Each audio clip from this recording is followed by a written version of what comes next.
Dans une petite ville du Maine aux États-Unis, les policiers sont à la poursuite depuis 20 ans du meurtrier d'une jeune mère. Ils attendent que le développement de la technologie soit à la mesure de leur persévérance. Un étudiant disparaît en route vers l'école.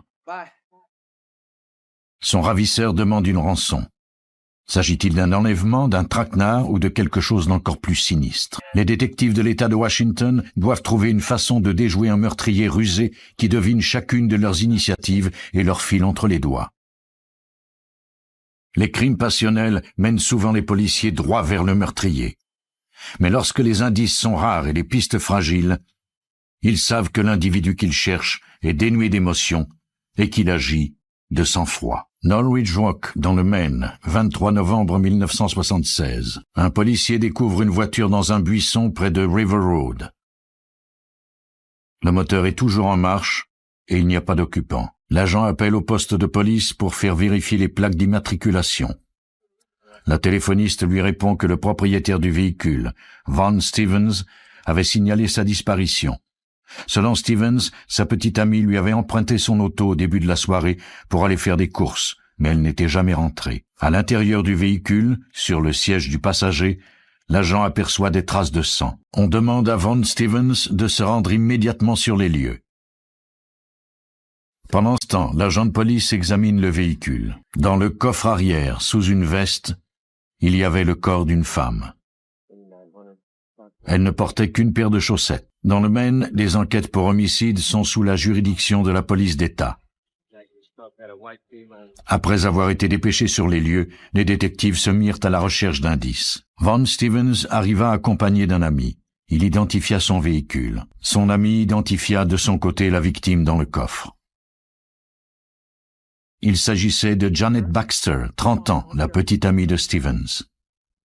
On donna à ce dernier l'autorisation de quitter les lieux car il était visiblement en état de choc.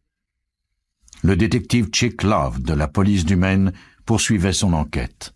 Dans la voiture, on a retrouvé les achats qu'elle avait faits ce soir-là. Sur le coupon de caisse, le nom du supermarché et l'heure de la transaction étaient imprimés. L'autopsie révéla que Janet Baxter avait été touchée d'un projectile de calibre 22 à la tête et à la poitrine. Elle avait également été violée. Des fluides biologiques furent prélevés et conservés. On les envoya, ainsi que les projectiles, au laboratoire judiciaire pour analyse. La voiture fut également soumise à un examen minutieux. À l'extérieur, on décela une série d'empreintes digitales. Dans le coffre, les experts recueillirent un unique cheveu. Un examen subséquent leur permit de déterminer qu'il ne provenait pas de la victime. Les détectives ratissèrent le secteur près de River Road à la recherche de témoins. Clarice Merrill, une résidente du quartier, déclara avoir aperçu quelque chose d'étrange la veille. Alors qu'elle rentrait chez elle, elle avait vu 2 véhicules se garer à l'endroit précis où le corps de Janet Baxter avait été retrouvé. Une de ces voitures était une Volkswagen jaune. Merrill croyait que l'autre voiture était une Ford LTD. À l'intérieur, elle pouvait voir une femme et un homme. La femme semblait dormir. La résidente aida la police à dresser un portrait robot de l'homme dans la Ford, pendant que les policiers tentaient de retrouver la Volkswagen. Dans la plupart des cas d'homicide, les conjoints et les proches sont dès le départ considérés comme des suspects. Le petit ami de la victime, Vaughn Stevens, fut longuement interrogé le lendemain. Il accepta également de se soumettre au détecteur de mensonges. Il déclara à la police que Janet Baxter était infirmière et qu'elle avait récemment vécu un divorce difficile. Elle avait la garde de sa fille, Julie. Vers 21h30, elle avait décidé d'aller faire des emplettes. La voiture de Stevens était la dernière dans l'allée. Il lui avait donc donné ses clés. Janet lui avait dit qu'elle serait de retour dans quelques minutes. Les heures étaient passées sans nouvelles d'elle et il avait décidé d'alerter la police. Le détecteur de mensonges indiquait que Stevens disait la vérité. Les détectives interrogèrent ensuite l'ex-mari de Baxter. Mais ce dernier avait un alibi solide. Tout comme Stevens, il fut éliminé de la liste des suspects. Les détectives continuaient à chercher la Volkswagen jaune. Galen Lessard, un autre résident du secteur, avait une voiture correspondant à cette description. Lorsque la police tenta de lui poser quelques questions, il refusa catégoriquement de coopérer. Les détectives fouillèrent le passé de Lessard. Rien n'indiquait qu'il était du genre à commettre un meurtre, mais les policiers apprirent qu'il avait des fréquentations douteuses. L'un de ses amis avait été suspecté du meurtre d'un étudiant 5 ans plus tôt. Un autre ami correspondait au portrait robot dressé à l'aide de la résidente du quartier. Ces deux derniers refusèrent de parler à la police. L'enquête risquait d'avorter. Le 28 novembre, près d'une semaine après le meurtre, un agent de police remarqua une voiture blanche garée exactement au même endroit que celui où le corps de Janet Baxter avait été retrouvé. Un homme était debout à l'extérieur du véhicule. Il semblait chercher quelque chose. L'agent nota le numéro de plaque d'immatriculation et le transmit à la centrale. La voiture appartenait à Albert Cochran. Une vérification de ses antécédents leur permit de découvrir que Cochran avait déjà été incarcéré en Illinois après avoir plaidé coupable du meurtre de sa femme en 1964. Il avait écopé d'une peine minimale de 50 ans, mais avait été remis en liberté conditionnelle après seulement 12 ans. Au début de 1976, il avait demandé à être transféré dans la ville du Maine où Janet Baxter vivait. Il fut convoqué à un interrogatoire. Cochran déclara que la nuit du meurtre, il avait fumé de la marijuana et bu un verre avec 3 inconnus dans le stationnement d'un bar. Ces derniers l'avaient invité à une fête, mais il ne voulait pas laisser sa voiture près du bar. Il avait donc décidé de la garer dans le stationnement d'un supermarché, le même que celui où Janet Baxter avait fait ses emplettes. Cochran déclara qu'il était monté à bord de la voiture des inconnus, mais qu'il leur avait demandé de le laisser descendre quand il avait commencé à trouver leur comportement louche. Selon lui, il avait ensuite fait plusieurs kilomètres à pied pour rentrer chez son frère à Norwich Walk. En route, il avait aperçu des policiers près de River Road. Cochran refusa de se soumettre au détecteur de mensonges, mais les détectives obtinrent de lui ses empreintes digitales et des échantillons de ses cheveux pour procéder à des comparaisons. Les empreintes de Cochran furent examinées et comparées à celles qui avaient été découvertes sur la portière extérieure de la voiture de la victime. Quant à ses cheveux, ils furent comparés à celui qui avait été recueilli dans le coffre arrière. Rien ne corroborait les indices. Les enquêteurs étaient dans une impasse qui allait durer 20 ans. Des dizaines de policiers examinèrent le dossier par la suite, sans succès. L'enquête entourant la mort de Janet Baxter semblait ne jamais pouvoir être résolue. Mais sa famille refusait d'abandonner. 20 ans s'étaient écoulés depuis le meurtre de Janet Baxter dans la petite ville de Norwich Walk, dans le Maine. Pendant toute cette année, on n'avait procédé à aucune arrestation.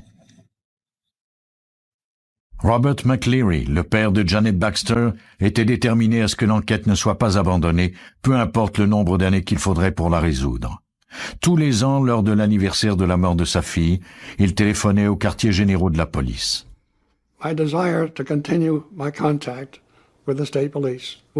Mon désir de rester en contact avec la police d'État était grandement motivé par mon égal désir que le meurtrier de Janet paie pour ses actes et qu'il ne puisse pas s'en tirer.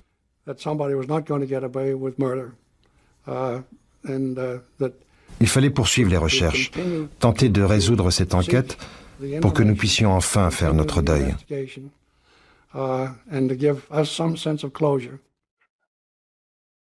En 1996, l'affaire fut confiée au détective Mike Mitchell de la police du Maine. Il commença par se familiariser avec les démarches déjà entreprises par les détectives qui l'avaient précédé. Il décida d'interroger à nouveau Albert Cochran.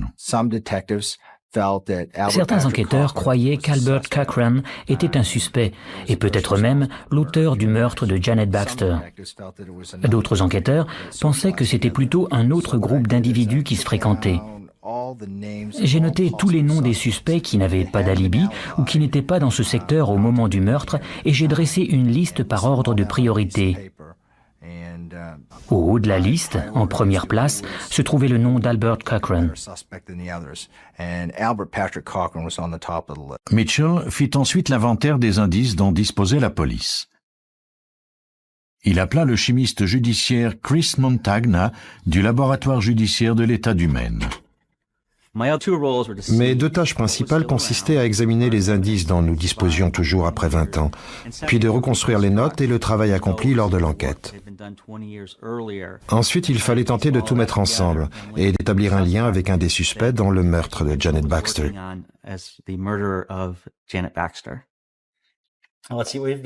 En fouillant dans les boîtes d'indices, les détectives retrouvèrent les lamelles de fluide biologique.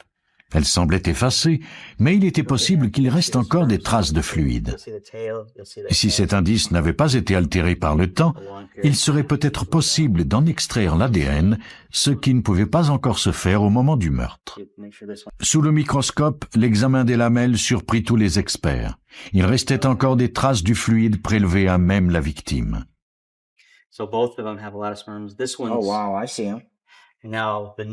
Maintenant, les détectives devaient trouver un échantillon d'ADN de Cochran.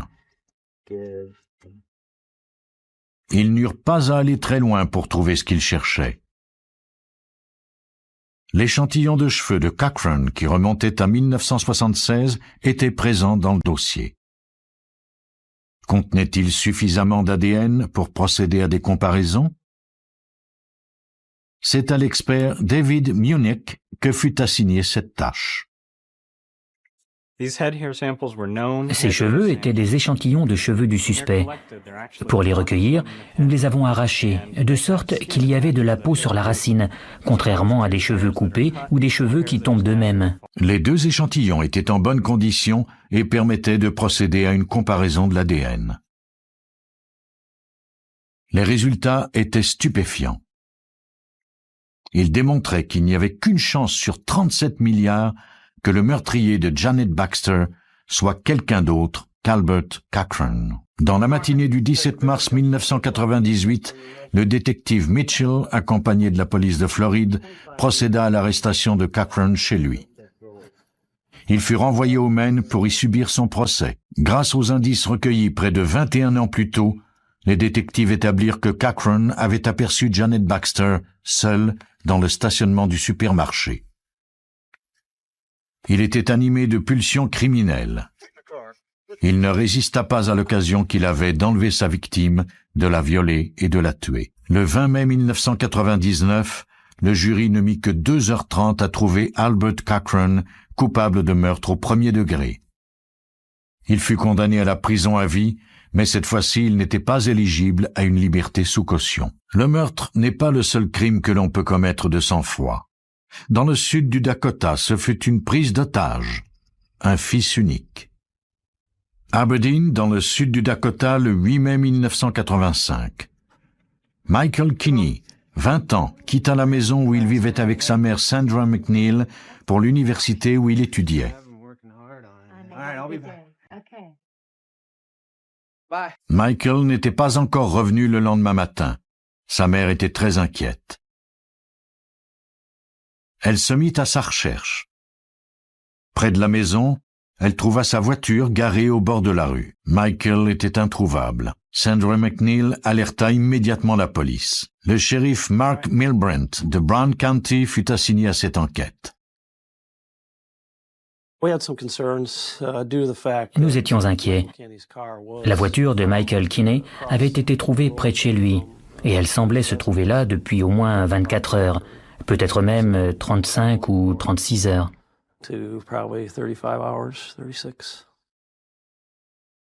Le lendemain, Sandra McNeil reçoit l'appel d'un inconnu. Ce dernier l'enjoint de se rendre à un bar d'Aberdeen plus tard le même soir. Sous le téléphone public, elle trouverait une enveloppe dans laquelle elle découvrirait ce qui était arrivé à son fils.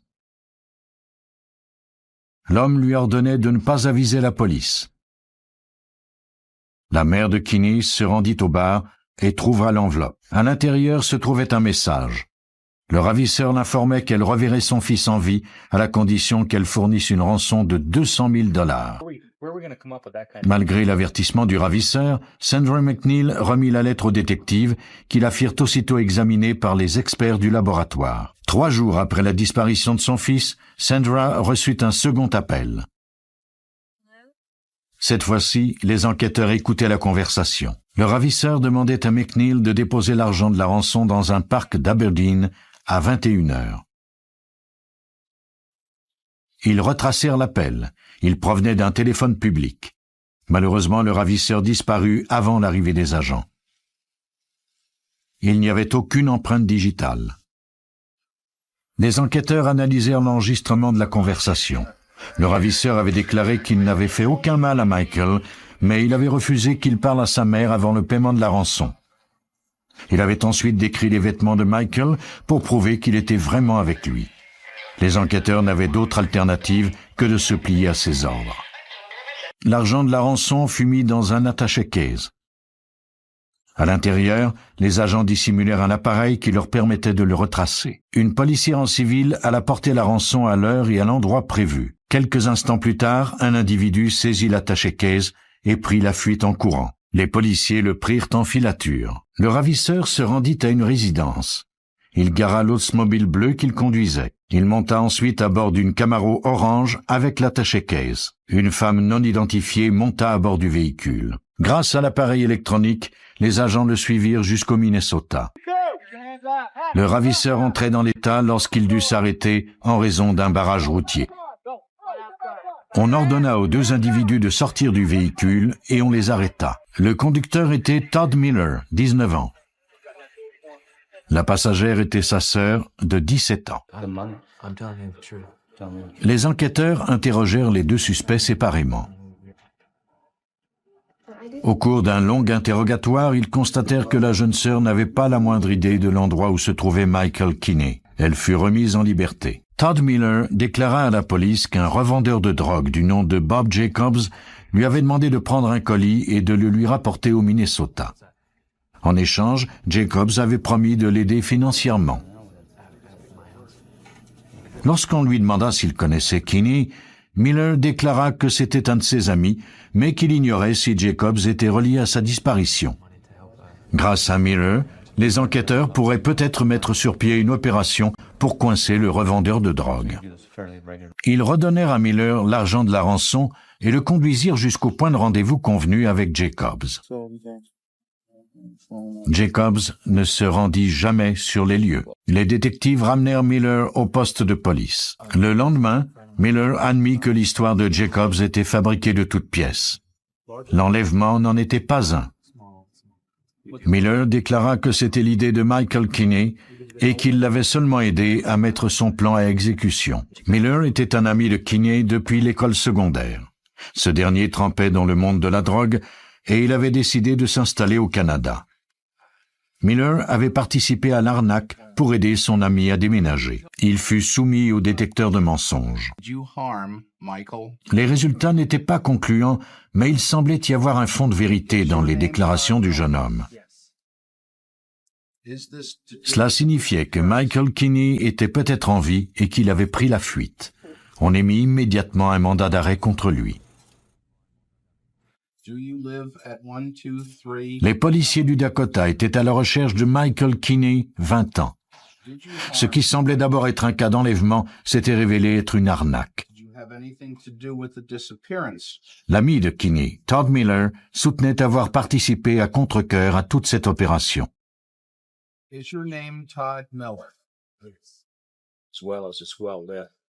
Suite à ces déclarations, la police fit émettre le mandat d'arrêt de Kinney. Malheureusement, on ignorait où il pouvait se trouver.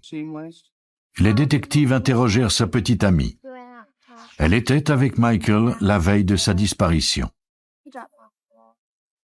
Il l'avait reconduite chez elle après être allé au restaurant. Elle n'avait eu aucune nouvelle de lui depuis.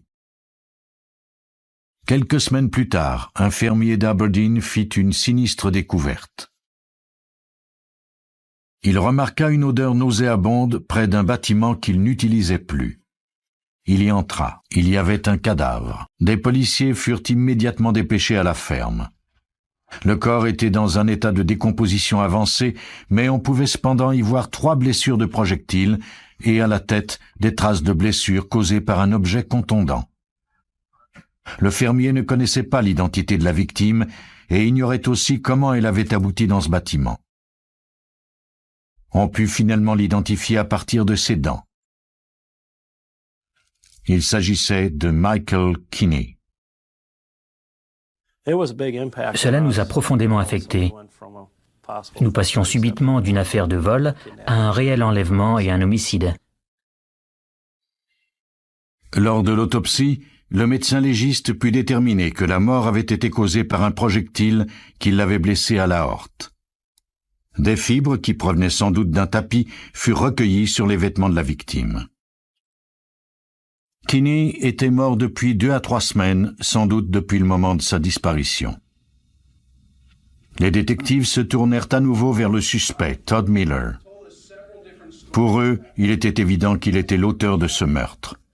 Maintenant, ils devaient le prouver. Ils commencèrent par examiner de plus près la demande de rançon. Miller fut convoqué au poste de police pour fournir des échantillons d'écriture. En attendant les résultats des analyses, la police obtint un mandat pour fouiller sa voiture. Les détectives découvrirent alors que l'osmobile bleu utilisé par Miller pour recueillir l'argent de la rançon avait été nettoyé depuis peu. Les experts y trouvèrent cependant 2 cheveux qui avaient échappé au nettoyage. Ils recueillirent également des échantillons de fibres dans le coffre arrière. Ils vaporisèrent ensuite du luminol à l'intérieur du coffre et constatèrent qu'il y avait bien des traces de sang. Malheureusement, les traces s'étaient trop détériorées pour être analysées. Les indices furent remis à l'expert Rex Reese du laboratoire judiciaire de l'État. Ce dernier compara les fibres trouvées sur les vêtements de Kinney à celles qui avaient été recueillies dans le coffre de la voiture du suspect. Il y avait une série de fibres dans le coffre de la voiture. Il y en avait sur la partie métallique au fond du coffre. Il s'agissait de rayons noirs synthétiques. Nous avons retrouvé ces mêmes fibres noires sur les vêtements de Michael Kinney. Les résultats étaient incriminants, mais les preuves indirectes. Les détectives devraient en trouver de plus tangibles pour démontrer que le corps de Michael Kinney s'était bien trouvé dans le coffre de la voiture de Miller. Reese compara ensuite les 2 cheveux recueillis dans l'Oldsmobile à ceux qu'il avait prélevés sur la victime lors de l'autopsie. Malheureusement, les cheveux découverts dans le coffre étaient trop endommagés pour lui permettre de tirer une conclusion. Les cheveux avaient été coupés près de leurs racines par un objet contondant. On ne pouvait donc pas comparer les racines. Cependant, on pouvait voir qu'il s'agissait de cheveux humains et que ces derniers étaient semblables à ceux de Michael Kinney. L'analyse de Reese permettrait au moins aux détectives de faire un pas dans la bonne direction. Mais il fallait trouver davantage de preuves. Des experts en graphologie examinèrent des échantillons d'écriture du suspect. Il y avait concordance entre l'échantillon d'écriture de Miller et la demande de rançon. Malgré ses protestations, Miller fut arrêté et accusé de meurtre au 1er degré. Les détectives découvrirent alors que Miller avait tenté de sauver son père de la banqueroute. Il s'était tourné vers son soi-disant ami. Le 8 mai 1985, dans la soirée, Michael Kinney avait déposé sa petite amie chez elle et il était rentré chez lui. Les policiers croient que son ami lui a alors demandé de passer le voir. Kinney ne savait évidemment pas ce qui devait lui arriver. Il était une cible facile pour le jeune Miller qui avait tout planifié froidement. Après lui avoir asséné un coup à la tête, il le mit dans son coffre arrière et quitta rapidement les lieux. Miller se rendit à une ferme isolée où il tua Kinney qui était toujours inconscient. Il cacha ensuite le corps dans un bâtiment abandonné, puis rentra chez lui pour mettre son plan d'extorsion en marche. Lors de son procès, Todd Miller fut jugé coupable de meurtre au 1er degré, d'enlèvement, de possession d'argent obtenu à titre de rançon et de contrefaçon. Il fut condamné à 2 peines d'emprisonnement à perpétuité, plus 20 ans. Dans une petite ville près de Preston, dans l'État de Washington, un autre cas de disparition allait se révéler être un homicide. Le 4 septembre 1996, Rex et Shirley Wren signalèrent la disparition de leur fils James, 35 ans. L'ami avec lequel ils vivaient, Emmett Marcel, avait la réputation d'être un homme violent. Selon les parents, 2 mois plus tôt, alors qu'ils effectuaient des travaux de rénovation dans leur maison, Marcel était devenu fou de colère contre lui. Wren avait quitté les lieux, le temps que son ami Marcel reprenne ses esprits. Lorsqu'il était rentré plus tard, Marcel lui avait tiré une balle dans la jambe. Leur fils avait refusé de porter plainte. Cette information permettait à la police d'ouvrir immédiatement une enquête pour le retrouver. En fouillant dans le passé, les enquêteurs découvrirent que la police s'était déjà rendue à maintes reprises à la résidence de Wren et de Marcel pour tenter de régler leur dispute. Le 10 août, 1 mois après avoir été blessé, Wren avait appelé le service d'urgence, cette fois-ci pour porter plainte. On ne l'avait plus revu ensuite. Le détective Denny Gola du service des crimes majeurs de King County fut chargé de cette enquête. La dernière fois qu'on l'avait vu, il était en compagnie d'un agent de police du comté. Il y avait eu des problèmes chez lui et le sergent Bachmeyer, le superviseur de patrouille à ce moment-là, l'avait appelé à la maison et l'avait conduit au poste de Fall City. Gola commença par examiner le rapport du 10 août. Le sergent Matt Bachmeyer avait conduit Wren au poste de police le plus proche. Il avait ensuite pris sa déposition avant de lui donner congé. Le détective Gola laissa un message au policier Bachmeyer afin que ce dernier le rappelle. En attendant, il poursuivit son enquête en interrogeant les voisins de Wren. L'un d'eux, Richard Pettigrove, déclara que la dernière fois qu'il avait vu Wren, c'était le 10 août. Il l'avait vu à bord d'une voiture de patrouille suite à une dispute que Wren avait eue avec son ami Emmett Marcel. Richard décrivit ce dernier comme étant dangereux et agressif. Tous les voisins, sans exception, étaient convaincus que Marcel avait quelque chose à voir dans la disparition de Wren. Le détective Gola introduisit le nom du suspect dans la base de données de la police. Il découvrit que ce dernier avait été emprisonné récemment à Tacoma suite à une infraction au code de la route. Il était temps d'interroger le suspect numéro 1 au sujet de la disparition de James Wren. Les agents de King County dans l'État de Washington étaient à la recherche de James Wren, 35 ans. Ses parents avaient signalé sa disparition. L'ami de Wren, Emmett Marcel, était le suspect numéro 1. Les policiers se rendirent à la prison de Tacoma pour l'interroger. Marcel accepta de se soumettre au détecteur de mensonges. Il ne semblait pas affecté par la nouvelle de la disparition de Wren et déclara n'avoir aucune idée de l'endroit où ce dernier pouvait se trouver. Le soir du 10 août, c'est-à-dire la dernière fois que Wren avait été vu, Emmett était en compagnie d'un ami à Tukwila, dans l'État de Washington. À en juger par le détecteur de mensonges, il disait la vérité, mais les détectives n'en étaient pas convaincus. Ils obtinrent un mandat de perquisition de la voiture de Marcel. Ils y découvrirent un flacon de médicaments sur ordonnance au nom de Wren. Il y avait également un marteau taché d'une substance d'un brun rougeâtre. Au laboratoire, des échantillons de cette substance furent analysés, mais les experts furent incapables d'obtenir des résultats concluants. La substance était trop altérée. L'affaire entourant le suspect Marcel semblait ne mener nulle part. Son nom fut rayé de la liste des suspects. Il fallait espérer que l'agent Bachmeyer, qui avait pris la déposition de Wren le 10 août, pourrait apporter de nouvelles informations sur cette affaire. Quelques semaines plus tard, l'agent Bachmeyer répondit enfin aux détectives et se rendit au poste pour répondre à leurs questions. Il s'excusa pour le long délai. Son travail était très exigeant et sa maison venait d'être cambriolée et incendiée. Il déclara que lorsqu'il s'était rendu chez Wren le 10 août, il l'avait immédiatement reconnu.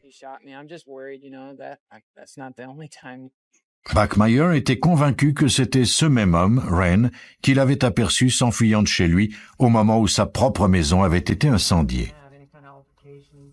Lors de la déposition de Wren, Bachmeyer l'avait questionné au sujet de l'incendie. Wren avait admis en être l'auteur, mais après avoir signé des aveux, il était sorti en trompe du poste de police. Pour le détective Gola, la version des événements de Bachmeier était pour le moins étrange. Vous savez, les gens ne sortent pas ainsi d'un poste de police, en particulier lorsqu'ils viennent de vous avouer qu'ils ont incendié votre maison.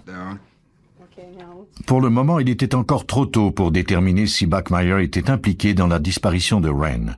Les détectives décidèrent d'examiner plus à fond cette histoire de cambriolage et d'incendie criminel. Le détective Gola rencontra l'investigateur en incendie du service de police de Renton. Ce dernier avait participé à l'enquête entourant l'incendie de la résidence de Bachmeier. Au début, il avait cru que le mobile du crime était la vengeance d'un criminel, mais il s'était ravisé. Il était convaincu que Bachmeier en était lui-même le responsable. L'incendiaire avait utilisé des fusées éclairantes dans des contenants de plastique pour allumer le brasier. Ainsi, il avait disposé d'un long délai pour quitter les lieux.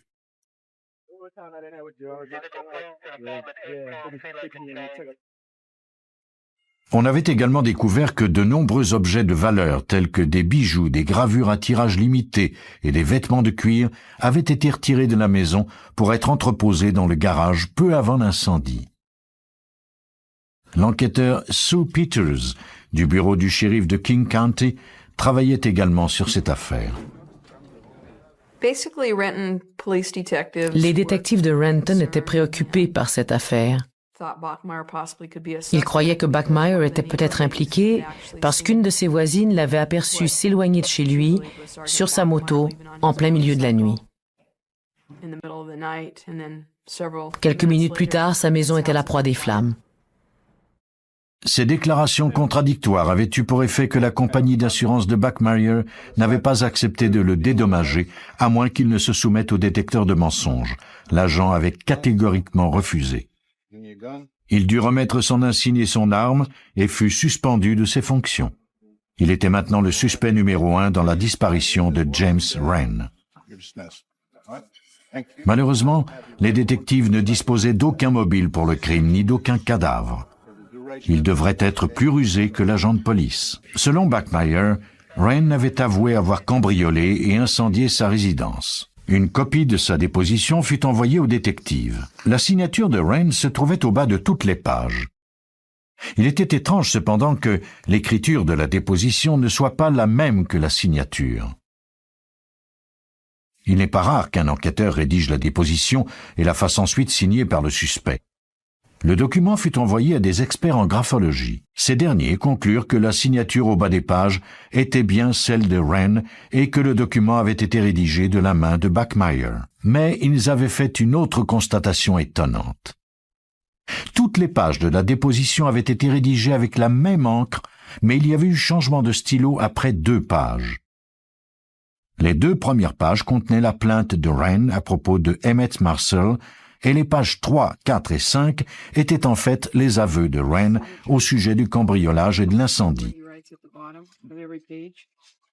Un portrait des événements prenait forme.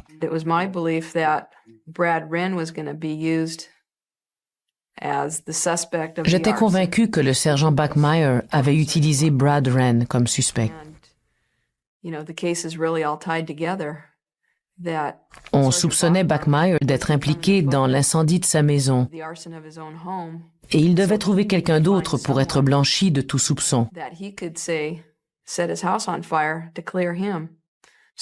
Il a donc choisi Wren.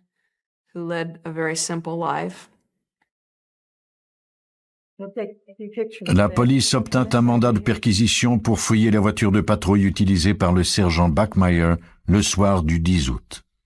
On découvrit des petites taches brun-rouge sur le siège arrière et l'appui-bras.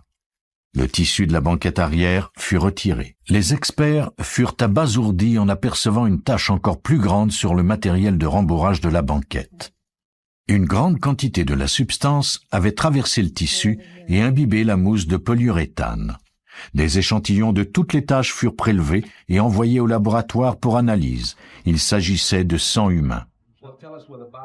Lorsque Bachmeier apprit cette nouvelle, il répliqua que Wren avait été victime de saignements de nez dans la voiture de patrouille. Les détectives n'en croyaient rien. Des experts procédèrent à des analyses pour déterminer combien il fallait de sang pour produire une tâche aussi importante.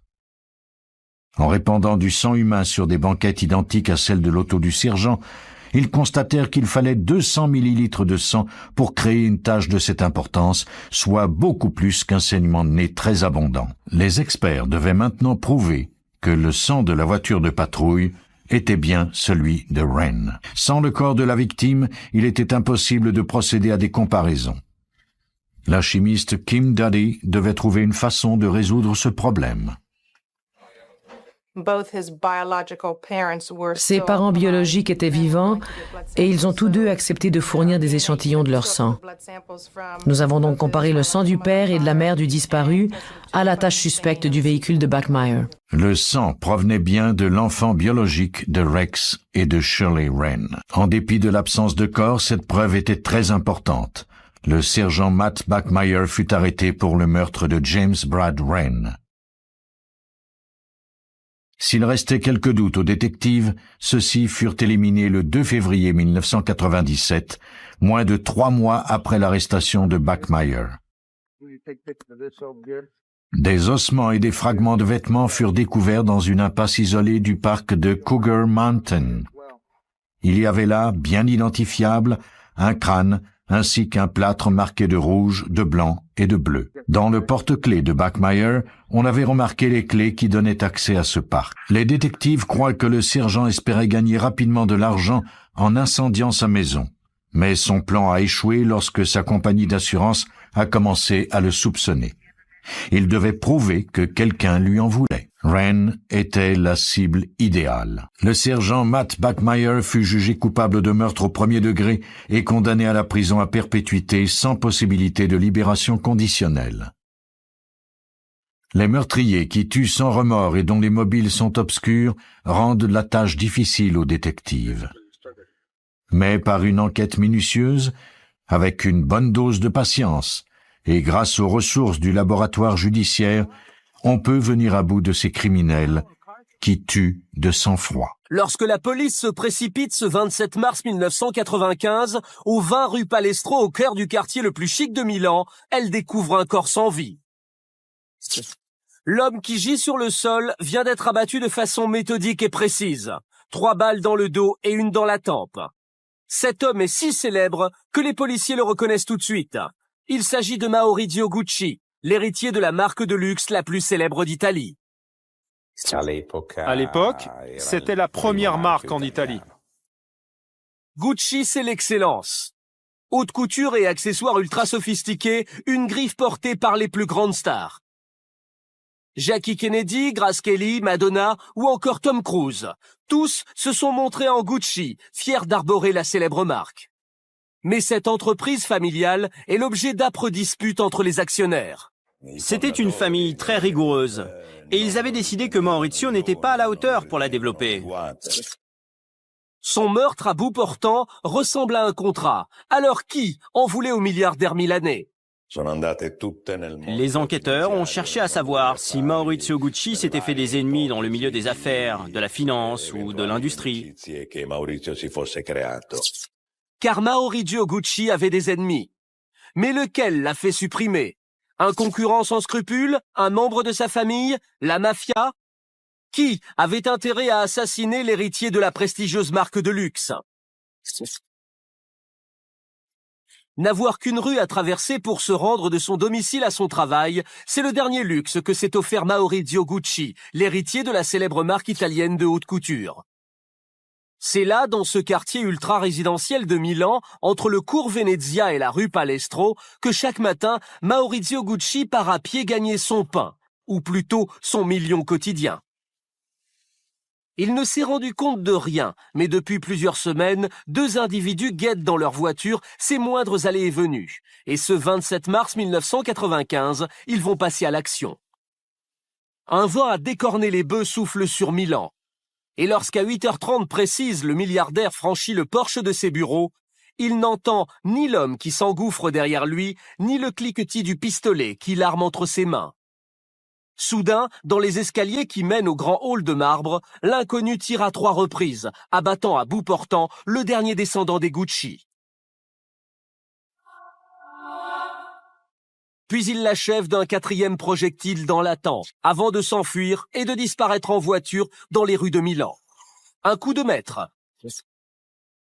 Voici la dernière image de Maurizio Gucci. Cette photo a été prise par la police italienne quelques minutes seulement après son assassinat. Le tueur a juste négligé un petit détail. Giovanna Bonomi, qui vit toujours dans l'immeuble, se souvient de ce matin-là. L'inconnu a aussi tenté de tuer notre gardien, Monsieur Onorato. Il était sorti balayer les feuilles mortes sur le perron et quand il est rentré, il est tombé nez à nez avec l'assassin. Ça en faisait un témoin gênant. L'homme a pointé l'arme sur lui et l'a blessé au bras. Le gardien a donc réchappé à la fusillade qui a coûté la vie à Maurizio Gucci. La balle qui lui était destinée n'a fait que lui effleurer l'épaule avant de finir sa course dans le mur. Le marbre porte aujourd'hui encore la trace de l'impact. Et le témoignage de Giuseppe Onorato va s'avérer capital. L'assassin est un homme d'une 40aine d'années qui portait un blouson en jean et une casquette de baseball. Au 20 rue Palestro, c'est la panique. La police a bouclé l'accès à l'immeuble. Seule Paola Franchi, la compagne du milliardaire, est autorisée à pénétrer dans le hall. La foule, amassée derrière les barrières de sécurité, regarde passer le brancard transportant la dépouille du dernier Gucci. L'Italie est en deuil. Elle vient de perdre l'héritier de la célèbre griffe aux 2 G entrelacés. Maurizio Gucci avait 46 ans. En Italie, comme dans le monde entier, il était extrêmement connu, ne serait-ce que par la marque qu'il représentait. Après le drame, cet immeuble a été filmé pendant des mois et des mois. C'est devenu une adresse tristement célèbre.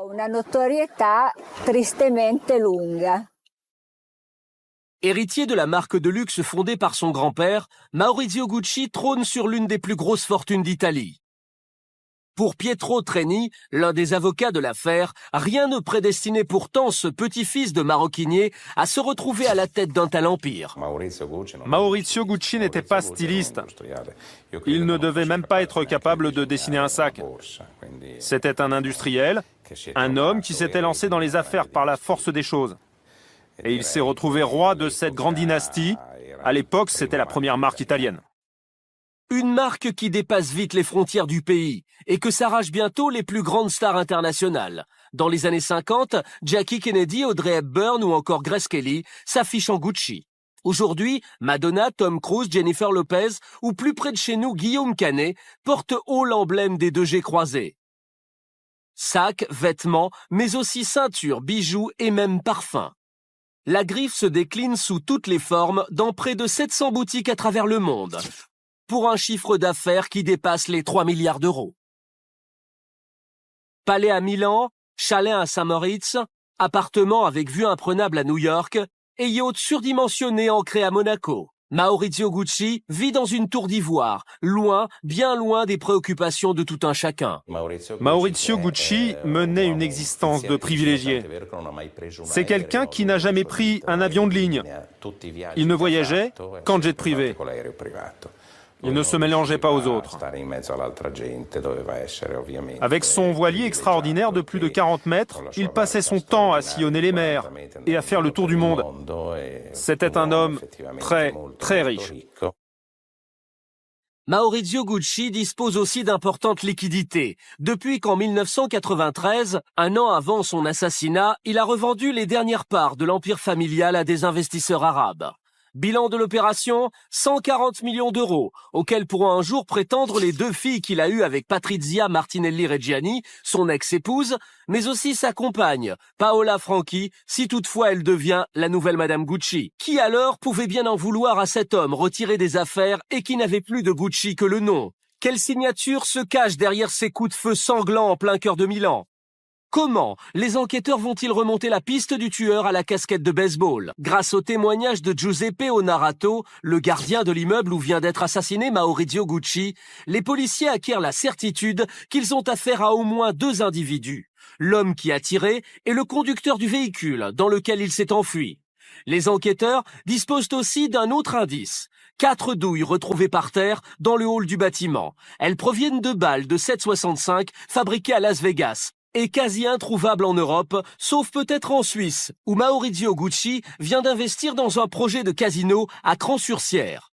S'agirait-il d'une affaire de blanchiment d'argent? La piste mafieuse est aussitôt évoquée, mais ça ne tient pas. On a tout de suite compris, vu la façon dont le crime s'est déroulé, qu'on n'avait pas affaire à la mafia. Pour tuer Gucci, le tueur a dû s'y reprendre à 4 fois. Ça prouve qu'il ne s'agissait pas d'un professionnel, mais d'un amateur. Au moment de tirer, il a perdu son sang-froid, il n'avait pas la main sûre.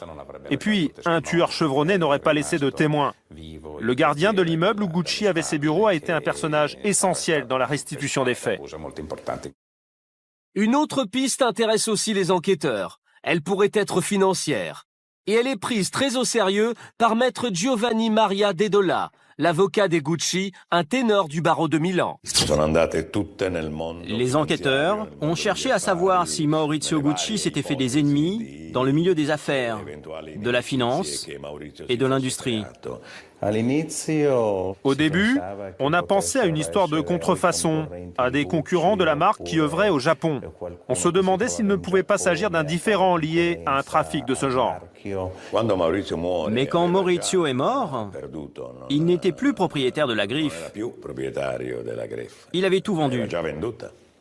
Toutes ces pistes sont tombées à l'eau.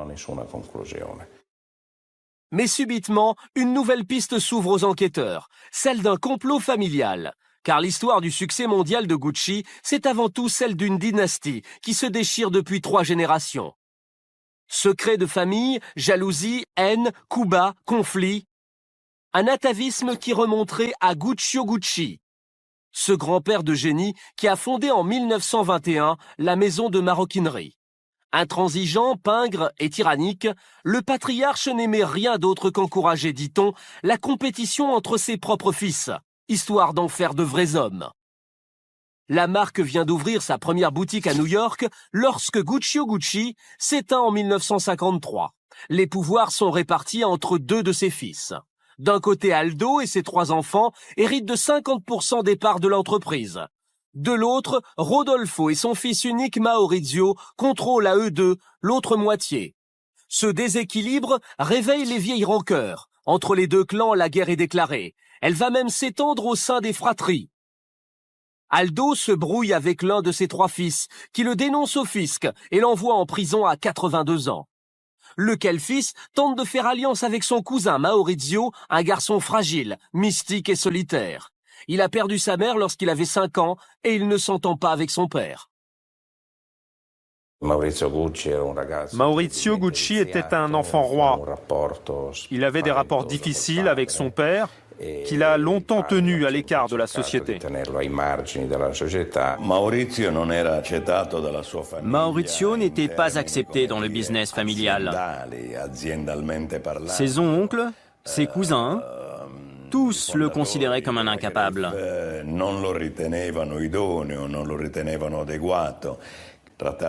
C'était une famille très rigoureuse, avec des idées très arrêtées. Et ils avaient décidé que Maurizio n'était pas à la hauteur pour représenter l'entreprise familiale, et encore moins pour la développer. Mais en 1972, la roue tourne pour le vilain petit canard de la famille. Il a 23 ans lorsqu'il s'éprend d'une ravissante italienne aux origines modestes mais à l'ambition démesurée, Patrizia Martinelli-Reggiani. À ses côtés, Maurizio reprend confiance. L'amour lui donne des ailes. Patricia savait sentir l'air du temps. Elle avait cette capacité d'interpréter, d'anticiper même les goûts du public en matière de mode. C'était valorisant pour Maurizio. Je dirais que ça l'a aidé à se libérer de ses carcans. Avec Patricia, il osait enfin affirmer sa personnalité, lui qui était si étouffé par sa famille.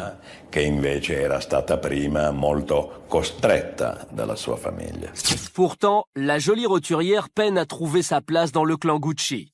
Rodolfo en particulier, le père de Maurizio, la soupçonne d'avoir des visées sur la fortune familiale. Elle n'a jamais été acceptée par les Gucci. Maurizio n'était déjà pas bien vu par toute sa famille. Il l'a été encore moins quand il a épousé Patrizia.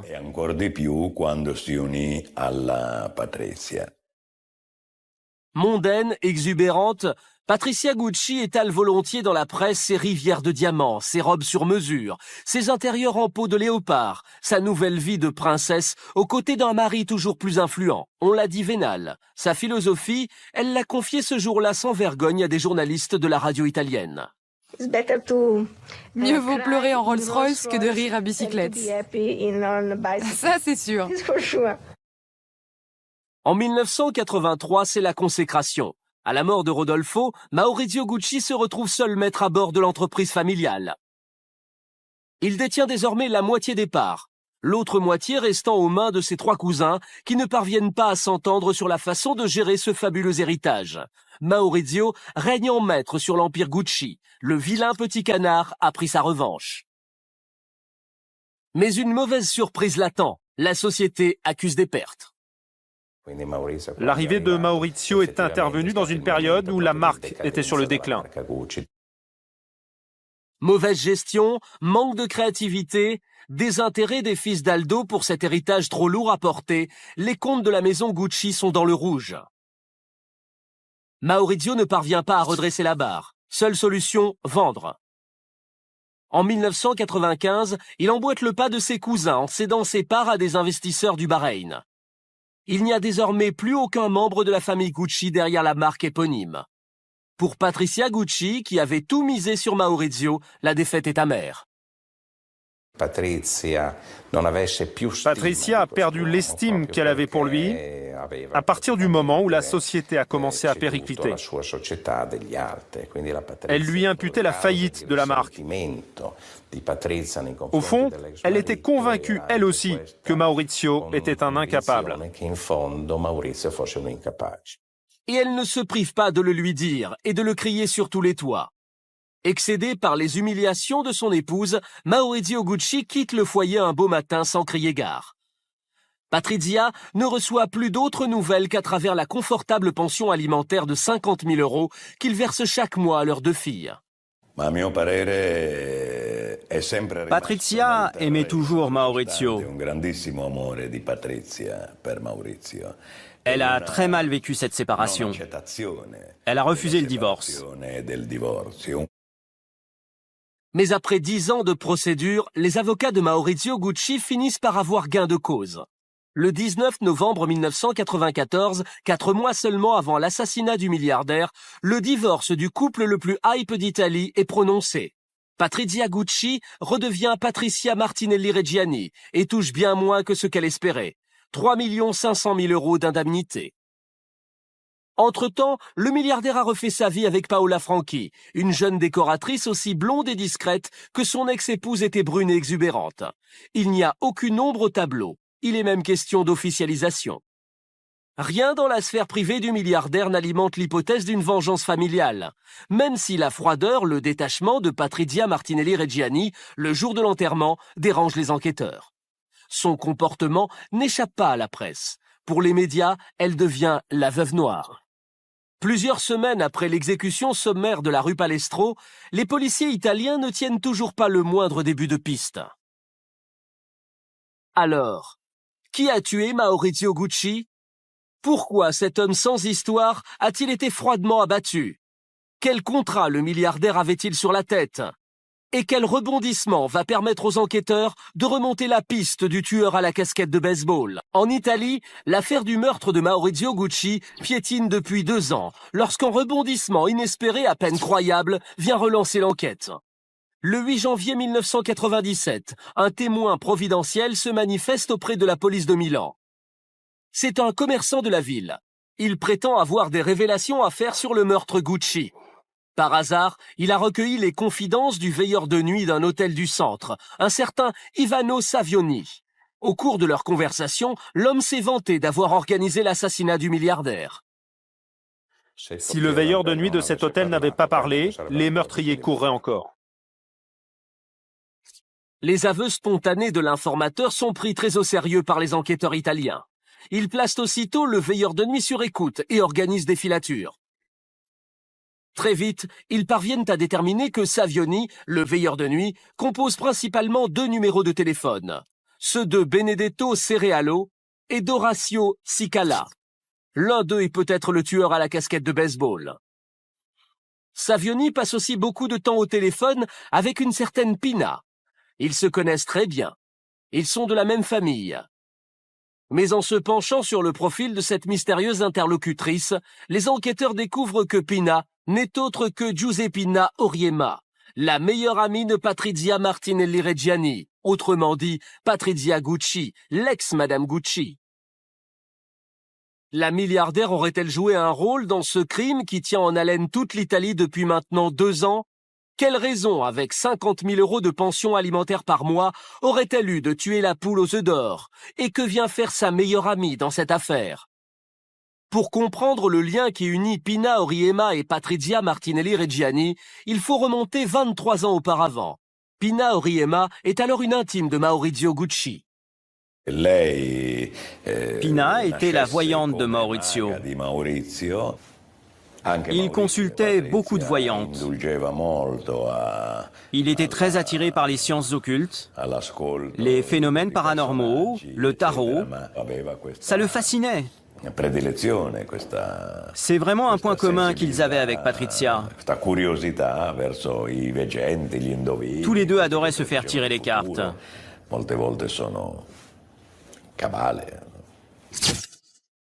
Entre Pina et Patrizia, l'entente est immédiate. Les 2 femmes partagent une même passion pour la mode et l'ésotérisme. Mais elles ont surtout un point commun. Elles viennent du même milieu et elles rêvent d'en sortir. La jet-set les fascine, l'argent est leur moteur. Il faut dire que Pina a une qualité essentielle aux yeux de Patrizia. Elle la vénère. Pina donnerait tout pour goûter de cette vie-là encore longtemps, et son dévouement va payer. Patrizia gardait Pina auprès d'elle pour pouvoir l'utiliser selon les circonstances. Elle était à la fois sa dame de compagnie, sa secrétaire particulière et sa confidente. Elle la maintenait dans une position de domination. Pina, de son côté, aurait fait n'importe quoi pour appartenir à ce monde. En réalisant les désirs de Patrizia, elle vivait cette vie-là par procuration.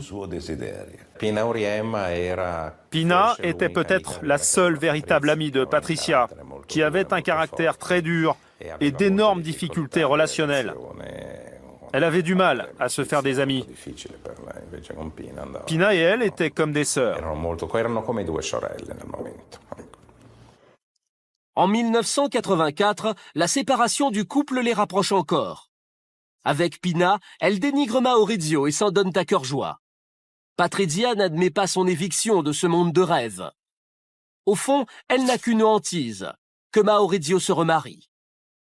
Tous les regards, sans compter la moitié de sa fortune, évaluée à l'époque à 120 millions d'euros, iraient alors à sa nouvelle épouse, Paola Franchi. Elle ne va alors plus avoir qu'une idée fixe, le supprimer. Patrizia voulait tellement la mort de son ex-mari qu'elle s'était renseignée auprès de plusieurs avocats.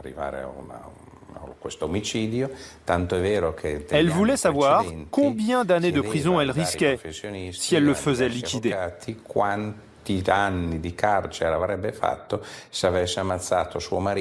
Une anecdote qui fait sourire Maître Dedola, l'avocat de la milliardaire. C'est sa façon de s'exprimer. Patrizia Gucci est comme ça, tout en emphase. Elle exagère, elle s'emporte.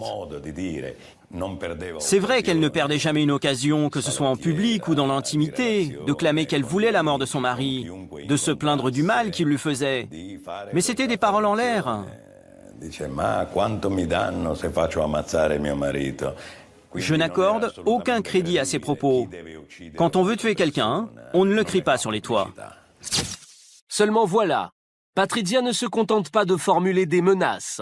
Elle demande à Pina de lui trouver un tueur à gages, à la clé 80 000 euros.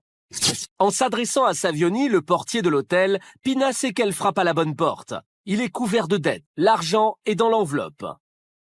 C'est Patrizia Martinelli Reggiani en personne qui l'a retiré de son compte bancaire monégasque. Marché conclu. Tout se passe exactement comme Patrizia l'a imaginé, à un détail près.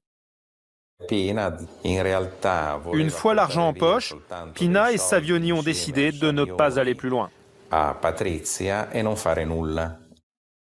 Mais Patrizia ne compte pas en rester là. Elle a payé, elle veut un résultat. Et pour ça, elle est même prête à verser une rallonge de 10 000 €. Un rendez-vous est organisé dans un restaurant chic de Milan. Patrizia, Pina et Savioni tombent d'accord. C'était vraiment de pauvres gens, prêts à commettre un crime pour 3 fois rien. Ils étaient pauvres au point d'ignorer jusqu'à la valeur de la vie humaine. C'est aussi à ça qu'on a vu que c'était des amateurs.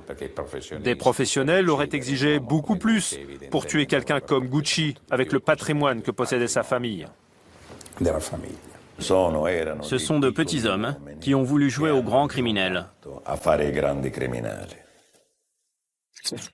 Cette fois, Savioni n'a plus le choix. Il doit s'exécuter. Il parvient à convaincre 2 hommes de main de la pègre sicilienne, Benedetto Cerealo, 39 ans, le tueur, et Orazio Cicala, la cinquantaine bien tassée, un ancien pizzaiolo physique à la Louis de Funès. C'est lui qui sera le chauffeur.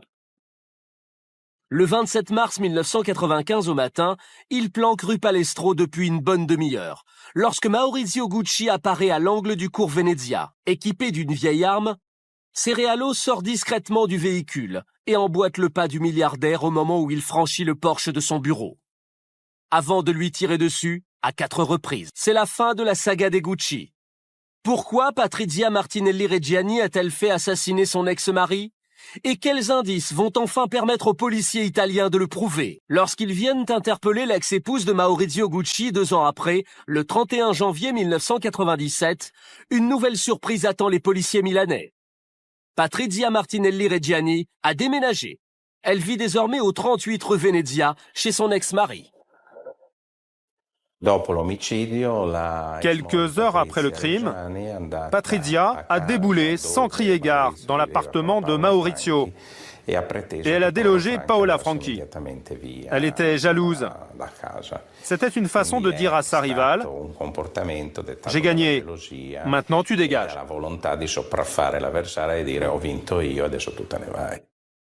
Et ce n'est pas tout. Dans son agenda, les enquêteurs découvrent qu'à la date du 27 mars 1995, le jour du crime, Patrizia Martinelli-Reggiani a aussi noté ce mot. Paradeisos, paradis en grec. Pour les enquêteurs et le ministère public, il est apparu évident qu'elle considérait la mort de son ex-mari comme une délivrance. Ce n'était pas vraiment une preuve à proprement parler. Quand on déteste son mari et qu'il meurt, c'est normal qu'on s'en réjouisse. Mais c'est un ensemble d'indices qui témoignaient de la personnalité de Patrizia. Il n'était pas absurde de penser qu'une femme aussi froide, aussi cynique, était parfaitement capable d'avoir fait assassiner son ex-mari. Patrizia Martinelli-Reggiani est aussitôt arrêtée et incarcérée à la prison San Vittore de Milan. Le procès de la bande des 5 s'ouvre à la cour d'assises le 19 mai 1998, 3 ans après les faits. Avec une question, la milliardaire a-t-elle oui ou non commandité le meurtre de son ex-mari? Sur le banc des accusés, les 5 complices présumés avec au centre l'ex-épouse de l'héritier de l'empire du luxe Maurizio Gucci. Et dans la salle, les 2 filles nées de son union avec cet homme qu'elle est aujourd'hui soupçonnée d'avoir fait supprimer. Le mobile n'est pas clair. On ne sait pas vraiment si Patrizia a fait assassiner son ex-mari par jalousie ou pour l'argent. Une chose est sûre, il lui était impossible d'avouer. Avouer, ça signifiait dire à ses filles qu'elle avait tué leur père. Elle ne l'a jamais fait et ça a été sa plus grande souffrance. À l'issue de 6 semaines d'audience, le verdict tombe. Patrizia Martinelli-Reggiani est reconnu comme étant le commanditaire de l'assassinat de Maurizio Gucci. La peine est lourde. 29 ans de réclusion criminelle. autant que pour le chauffeur Orazio Cicala. La voyante de la milliardaire, Giuseppina, est condamnée à 26 années. Le veilleur de nuit, Savioni, à 25 ans. Et enfin, Cerealo, le tueur, à la perpétuité. Depuis 2011, il n'est pas rare de croiser Patrizia en journée dans les rues de Milan. 14 ans après les faits, elle bénéficie de ses premières heures de liberté conditionnelle. Le soir, elle rentre dormir dans sa cellule de la prison San Vittore. Alessandra et Allegra, les filles qu'elle a eues avec Maurizio, ont appris à vivre sans leurs parents. L'une vient de lancer sa propre griffe en Suisse. L'autre vit de ses rentes grâce notamment au duplex que leur père avait acheté dans les années 70 au sommet de l'Olympic Tower à New York, avec vue imprenable sur l'Empire State Building. Signe d'un passé heureux pour cette famille qui a sombré dans la tragédie. Objectif de la matinée pour ces policiers, accéder à un champ où travailleraient des clandestins. Il faut les traquer, sur tous les terrains. Quand c'est crie Moreau, c'est qu'on est repéré. Ça veut dire au feu, Moreau. Un groupe d'une dizaine de cultivateurs arrive dans le champ. Des policiers se mettent en place pour leur tendre un piège. Tout petit, je rêvais d'aider les autres. Sauver, secourir, protéger. Finalement, j'ai changé de cap. Je suis journaliste. Me voici à Mayotte, petite île française de l'océan Indien, à 10 000 kilomètres de la métropole. Département français comme les autres, depuis 2011, après avoir été longtemps territoire d'outre-mer. Merci, compatriotes. Submergé par une immigration clandestine massive venue des Comores voisines, Mayotte fait face à des défis immenses en matière d'éducation, de santé, d'infrastructure. Alors d'école en maternité, de commissariat en centre de rétention, je vais prendre le pouls de Mayotte. Venez voir Mayotte.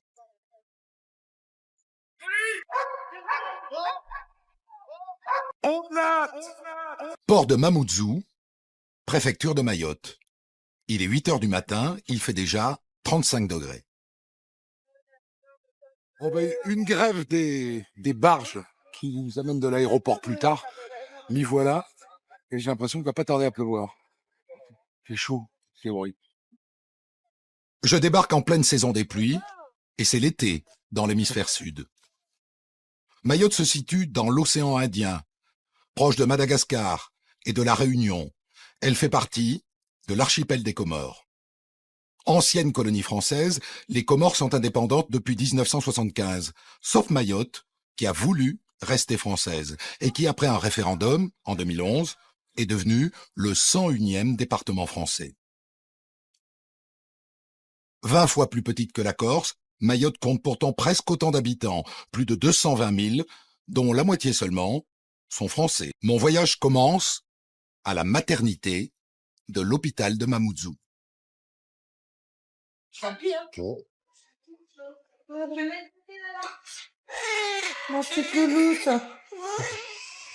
Dans cette maternité, 15 gynécologues et une cinquantaine de sages-femmes. Ici, le taux de natalité bat des records. Alors qu'en métropole, la moyenne est de 2 enfants par femme, à Mayotte, on dépasse les 5 enfants. Bonjour, petit français. Et là, c'est le 12e de la fratrie. 12e de la fratrie. Ouais. Ouais, c'est le 12e bébé. Non. Celui-là, il n'a pas voulu venir par la voie normale. Ah, les autres, bien passé. Ouais, ça s'est bien passé.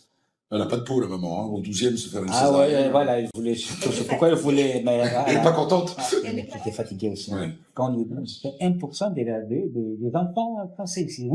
8 000 accouchements, c'est 1% de la... Dingue. Ah ouais? 1% des enfants français naissent oui, ici. normalement. C'est pas vous qui les avez accouchés tous. Mais pas mal quand même. Pas mal quand même. Eh ben... À Mayotte, on enregistre en moyenne 20 naissances par jour. Du coup, la maternité de Mamoudzou est la première de France et même la première d'Europe. Un titre que cet hôpital doit surtout aux femmes venues des Comores. 7 femmes sur 10 qui accouchent ici sont comoriennes. On n'est pas loin, là? Non, on est à 6 cm. Ah, ça veut dire que ça va aller vite. Ouais. Quand elle passe, on y va. Soufflez bien. Ces femmes fuient en bateau l'un des pays les plus pauvres de la planète, les Comores, dont l'île la plus proche est à 60 km seulement des côtes de Mayotte. Ici, elles accouchent dans un hôpital ultramoderne et au passage, grâce au droit du sol, leur enfant devient français. Charlotte, étudiante sage-femme, est en charge de l'accouchement. C'est le cœur du bébé qu'on entend là. Ouais. Hein? Ouais. C'est le cœur du bébé et ici, c'est les contractions. D'accord. Voilà. Respirez bien. Souffle bien, souffle bien. À la maternité, presque toutes les sages-femmes viennent de métropole. Or, la plupart des Comoriennes ne parlent pas français. C'est très frustrant, ouais. De pas réussir à communiquer, de pas réussir à se faire comprendre. Puis des fois, on a l'impression qu'elles nous comprennent et au final, on sait pas si elles nous comprennent vraiment. Parce que vous lui diriez quoi, là, Là, je lui demanderais au niveau de ses contractions, la fréquence, si elle a mal, enfin, comment elle va, quoi. Comment ça s'est passé pour le premier, voilà. Et bon, bah, je vais lire le dossier et je vais voir, quoi. Mais après, c'est vrai que j'essaierai j'aurais envie de la rassurer, de lui dire que tout va bien se passer. Et après, c'est au niveau de notre comportement, on essaye de... C'est votre visage qui doit être rassuré. Voilà, c'est ça, en fait. C'est ça, c'est exactement ça. Le comportement, le visage. Tu vas bien vers moi? T'es allongé comme ça vers moi? D'accord? Sur le côté gauche? On attend, souffle. Le travail peut commencer. T'as une contraction, là? Allez, casa, casa, casa, casa, casa. Encore. C'est bien. Voler. Allez. Casa, c'est bien. Il arrive ton bébé. C'est beau, Winnie. Allez. Encore. Voilà. C'est beau. C'est bon. Le bébé. La diriger là sur le moniteur. Maman. Tu l'attrapes, Winnie, ton bébé. Vas-y, tiens-le. Félicitations. Bravo. Super. Bon, je vais l'emmener un petit peu pour le sécher, tout ça. Je le ramène après. Devant le bébé. Ouais. Hop là. Ce bébé est donc né à Mayotte et à 13 ans, si les parents le souhaitent, il pourra devenir définitivement français. Bienvenue en France. Oh, J'ai divisé là. pauvre petit, tout ça. Carole? Oui. Tu peux venir, s'il te plaît? Ah ben, je peux pas parce que le bébé, il va pas très bien. Merde.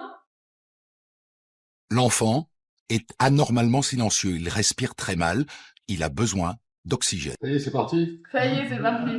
Vous avez eu peur un peu, hein? Ah, petit coup de chaud. C'est un petit garçon? Ouais. 3 kg 630. 3 kg, ça, d'accord. C'est pas petit, hein? Non. Il y a écrit nationalité comore, donc elle n'a pas de papier français. Elle a des titres, un titre de séjour. Elle a un titre de séjour? On sait pas. On sait pas. On C'est-à-dire soupçonne, mais elle le est système pas médical, on sait pas. il fait pas attention à ça. Ah bah nous on s'en fiche, on soigne tout le monde. Ouais. Nous, que ce soit qu'elle ait des papiers, qu'elle en ait pas, qu'elle soit en demande ou pas, c'est la même chose pour nous. Ouais. C'est des personnes, donc peu importe. Parce que si cette femme n'a pas de papier, elle est susceptible d'être arrêtée à n'importe quel moment. Bien sûr, elle peut très bien rentrer dans 3 jours et être expulsée. Ils sont courageux quand même, ces femmes. Et puis elles accouchent seules. Ouais. Eh bien, il n'était pas là, le mari, en tout cas. Non. Ben, le mari s'occupe que du premier enfant.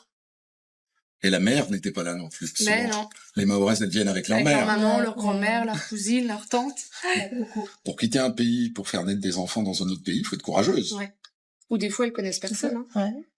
Ouais. Dans quelques jours, cette femme et son enfant rejoindront les bidonvilles de Mamoudzou. Ici, on les appelle les Bangas. Ils s'étendent au rythme d'une démographie galopante, sous l'œil inquiet des autorités. Car Mayotte est détenteur d'un autre record national, nettement moins glorieux, celui des reconduites à la frontière. Aujourd'hui sur l'île, 1 personne sur 2 est en situation irrégulière.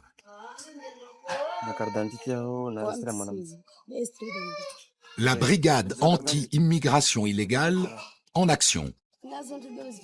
Cette femme est comorienne, mais elle assure avoir un enfant né à Mayotte, ce qui pourrait empêcher son expulsion.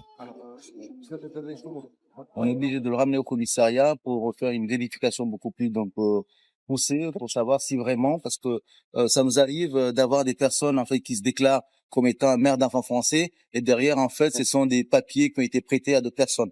Donc là, ce niveau-là, on l'amène, ouais, on l'invite en fait à nous suivre au commissariat, ce qui nous permettra de vérifier et éventuellement faire venir donc les pièces qui justifiera qu'effectivement elle est bien donc mère d'enfants français. Pendant ce temps-là, une autre patrouille traque d'autres clandestins. Ce qui n'est pas facile. Bakar est brigadier de police. Il y a beaucoup des issues pour s'échapper. Partout, voilà. Et déjà, eux, ils connaissent les endroits parfaitement. Ils connaissent parfaitement, il faut rentrer. On peut les voir à 5 mètres. Le temps de se rapprocher, t'arrives, il n'y est plus. Volatilisé. Venez, venez. Un homme, aperçu au fond de l'impasse, vient de s'enfuir à la barbe des policiers. Reviens, c'est moi. Non, il était trop loin, reviens. T'as vu, ils nous voient de très loin. Ouais. Avec les gilets, la chaleur, on est obligé de les porter. Les gens civils nous connaissent tous. Imaginez comme ça. Ils nous voient et ils vont très très très vite, ces mecs-là. Ici, c'est où il y a les bidonvilles, c'est une concentration des personnes sans papier. Où il y a les maisons en tôle, le clôture en tôle. Il y a du camp, j'ai mis un maillot de monsieur. Ici. Il vient d'ici. Et il a pas de papier. Là, comme ça, là, il nous dit qu'il a des papiers. On est obligé d'aller vérifier.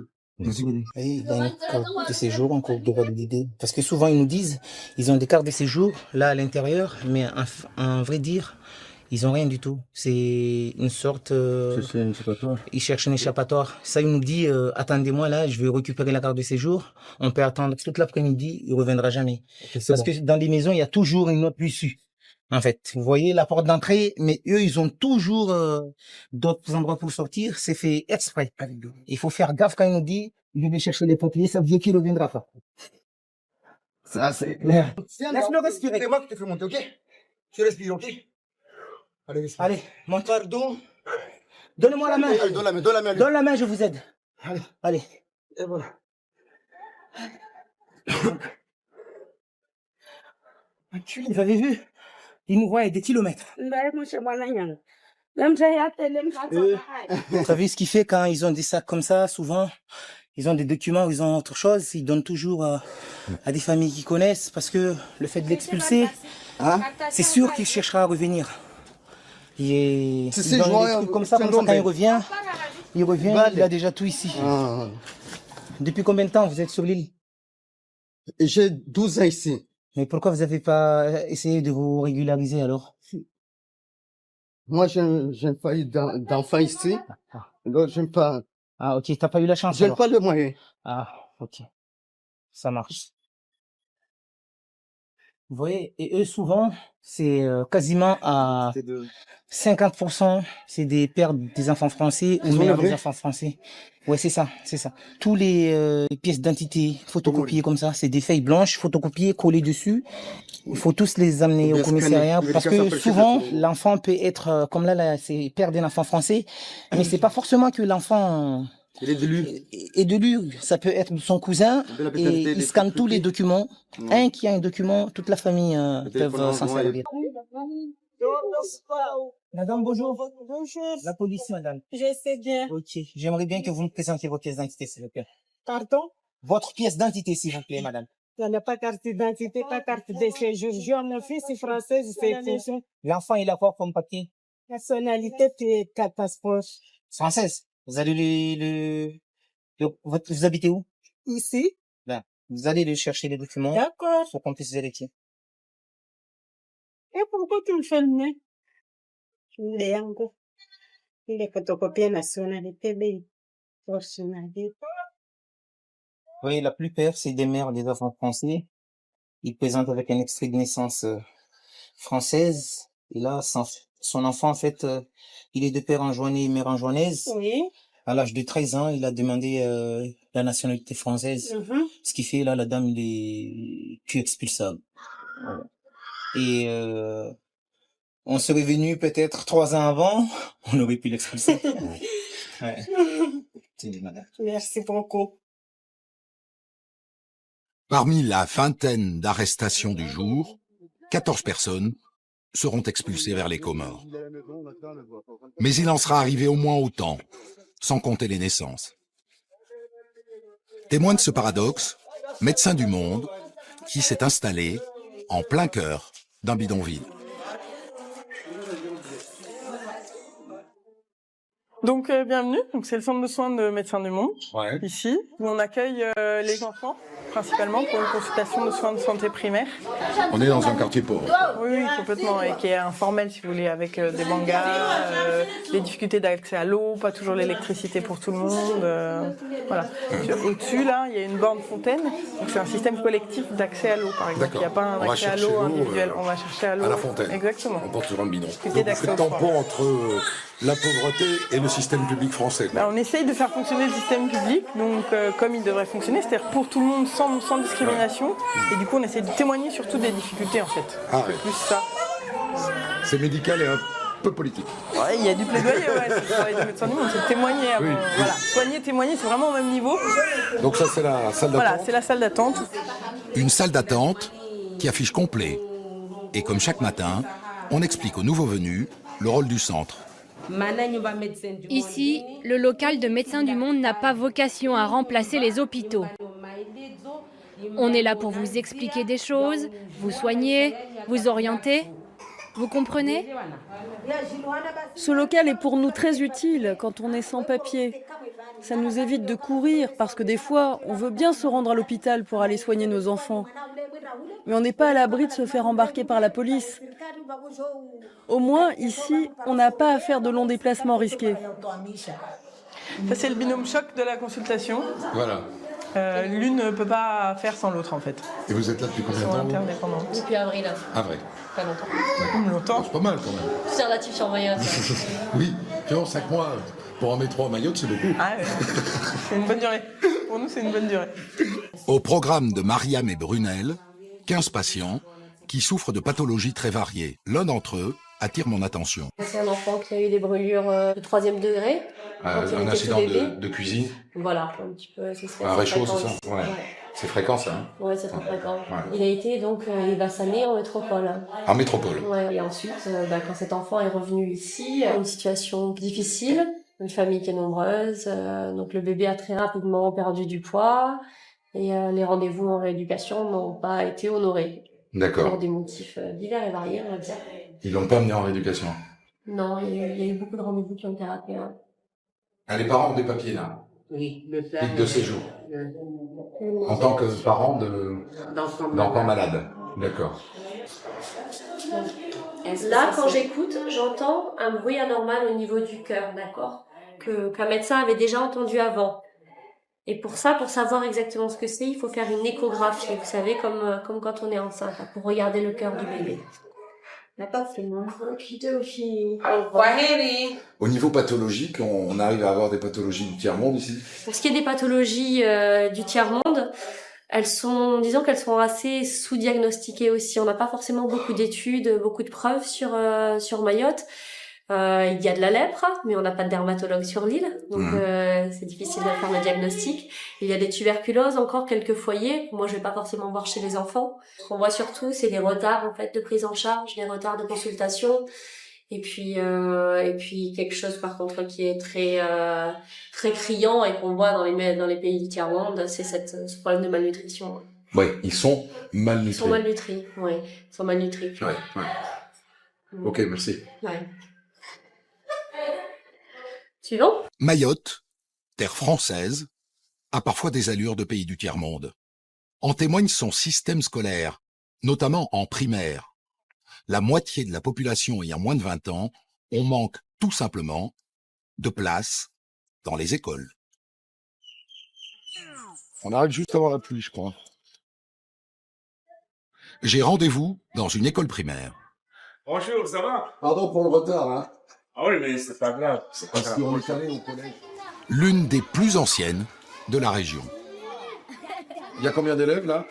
Il y a 471 élèves. Voilà. 471 élèves. Voilà. C'est un peu c'est une grosse structure, hein. C'est une grosse structure qui est un peu très représentative, hein, des écoles de la circonscription. Parce qu'on fonctionne pratiquement avec, des grosses structures comme ça, 20 C'est quoi la classes. musique là? Eh ben, c'est mon portable. Ah, mais coupez-le. Alors voilà, voyez-vous. On n'a pas l'impression qu'il rentre 471. Eh bien, parce que, effectivement, la différence, c'est que c'est une école, c'est une école, en rotation. Donc, rotation à 100%. Un groupe travaille le matin, un autre groupe travaille l'après-midi. Ils ont pas cours toute la journée. Ça va? Alors, ici, c'est la tradition qui veut que, voilà, lorsque l'inspecteur arrive dans la salle. Non, j'y crois pas. Et aussi également les invités. Ah oui, monsieur. Voilà. Qu'est-ce que vous voulez? Mais c'est comme ça, hein. C'est comme ça. Ça sent bon. Très parfumé. Et puis bon, elle est pas super moderne, votre école. Hein. Ah bien. Bon, c'est une, voilà, c'est une école très ancienne. Voilà, très ancienne. On est loin de la semaine de 4 jours. Alors il faut s'adapter, puisqu'il y a autant d'enfants mahorais, et donc français, que de petits comoriens. Donc nous allons observer un atelier de langage oral avec des enfants considérés comme des primo-arrivants, qui sont pris en charge. On peut dire les choses voilà. clairement des comoriens. Eh bien oui, des Comoriens. Des primo-arrivants, là. Ce sont des Comoriens, effectivement, qui arrivent et que pour certains... Il y a part de Comoriens dans votre école? Je n'ai pas de commentaires à faire là parce que... Et donc vous ne faites pas la différence? Non, mais pour moi, il n'y a pas de différence. Comoriens. Non, il n'y a pas de différence. Tout le monde est concerné. Ouais. Et l'école est obligatoire à partir de 6 ans jusqu'à 16 ans. Bonjour les enfants. Bonjour monsieur. Madame Zara Djaye, qui est l'enseignante de cette classe. Le jour de la semaine sans lundi, mardi, mercredi, jeudi, vendredi, samedi, dimanche. On a des difficultés. Ils n'ont pas tous les mêmes niveaux. Voilà. Il y en a qui ne parlent pas français du tout, d'autres qui écrivent un peu. Oui, c'est pour cela qu'on fait du langage tous les jours. Un petit groupe en 15 minutes pour bien leur permettre de s'exprimer. Sans exception, parce qu'on doit tous les faire parler. Ils ont du mal parce que déjà, c'est pas la langue maternelle. Ouais. Alors, on récapitule. Verbe de l'écriture. Très bien.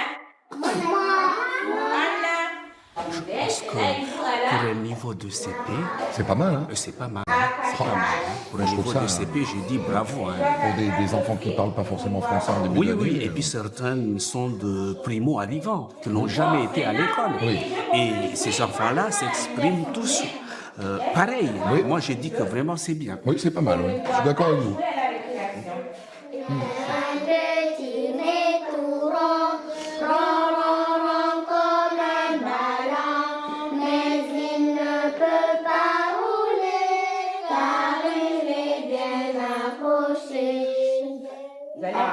Bravo. Voilà. Allez, merci les enfants. Vous avez bien travaillé et continuez toujours à travailler. Pour que ces enfants aillent à l'école au même rythme que nos petits métropolitains, il faudrait construire une classe par jour pendant 10 ans. Il y a des croyances à Mayotte. Hein. Vous avez des papiers d'île? Papier comorien? Papier comorien, c'est bien. Montrez. Garwa, Alimé. Hey! Les gens ont l'air vachement en colère ici. Hein. Et il y a beaucoup de naufrages ici. Une atmosphère étrange règne sur Tsimkoura. Tsimkoura, petite ville au sud de Mayotte. Il est 5 heures du matin. Nous avons rendez-vous devant un collège. La veille, il y a eu des incidents. Des élèves sont tombés en transe dans la cour. Il se dit que le collège serait envoûté par des djinns, des esprits, de mauvais esprits. Les croyances traditionnelles sont restées très vives. Qu'est-ce qui se passe alors ici? Faut nous expliquer un peu? Parce que nous, on débarque. Normalement, ça c'est... Il y avait des enceintes là-bas, il y avait des villages avant, oui. Des anciens villages. Et comme on a cassé, on a construit. Le collège dessus. Le collège dessus. Parce que là, il y avait quoi? Il y avait un cimetière, il y avait quoi? Il y avait un village. Il y avait un village et il y avait des cimetières. Un cimetière. Ouais. Et qu'est-ce qui leur est arrivé aux enfants? Qu'est-ce qu'ils faisaient? Ils sont arrivés à 7 heures quand ils veulent rentrer à l'école. Ouais. À 7 heures. Il y en a qui commençaient à crier. Il y en a qui criaient, il y en a qui tremblaient, ils ne veulent pas rentrer. Il y en a qui ne veulent même pas rentrer dans les classes. Ils ont ressenti quelque chose. Oui, ils ont ressenti quelque chose, mais comme s'ils voient une grande personne devant eux qui le barre de ne pas rentrer. Les esprits, c'est pas musulman? Non, c'est une traduction malgache, mais c'est pris dans nos ancêtres. On l'a trouvé dans nos ancêtres. C'est une tradition. C'est un mélange, là. Oui, c'est un mélange. Et donc là, qu'est-ce qui va se passer alors? Là, on va faire une grande prière. Oui. Et demander grâce à Allah. Oui. Et laisser les enfants tranquilles faire... Et la rentrée a lieu ce matin, hein? Ouais. À 7 heures, ils seront là? Ils seront là à 7 heures, les enfants. Pas de souci. Tout le monde est d'accord? Ouais, tout le monde est d'accord. Même les profs, hein. Ouais, même les profs. Ouais, même les profs. Surtout Ils ont vu ce qui s'est passé hier. Ouais. Et... Ouais. Mais oui, ils ont eu peur. Hein. Je comprends très vite qu'à Mayotte, il est vain de brandir l'étendard de la laïcité. 95% des habitants sont musulmans et la République doit faire preuve de souplesse. C'est pourquoi? Quand nous faisons les prières, on met toujours de l'encens. Ah, d'accord. Voilà, c'est ça.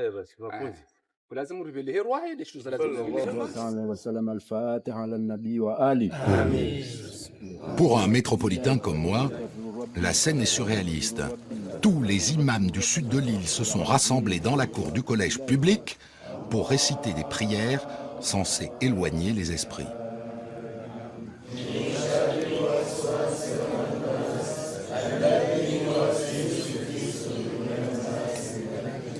Et certains de mes collègues, journalistes locaux, semblent aussi étonnés que nous.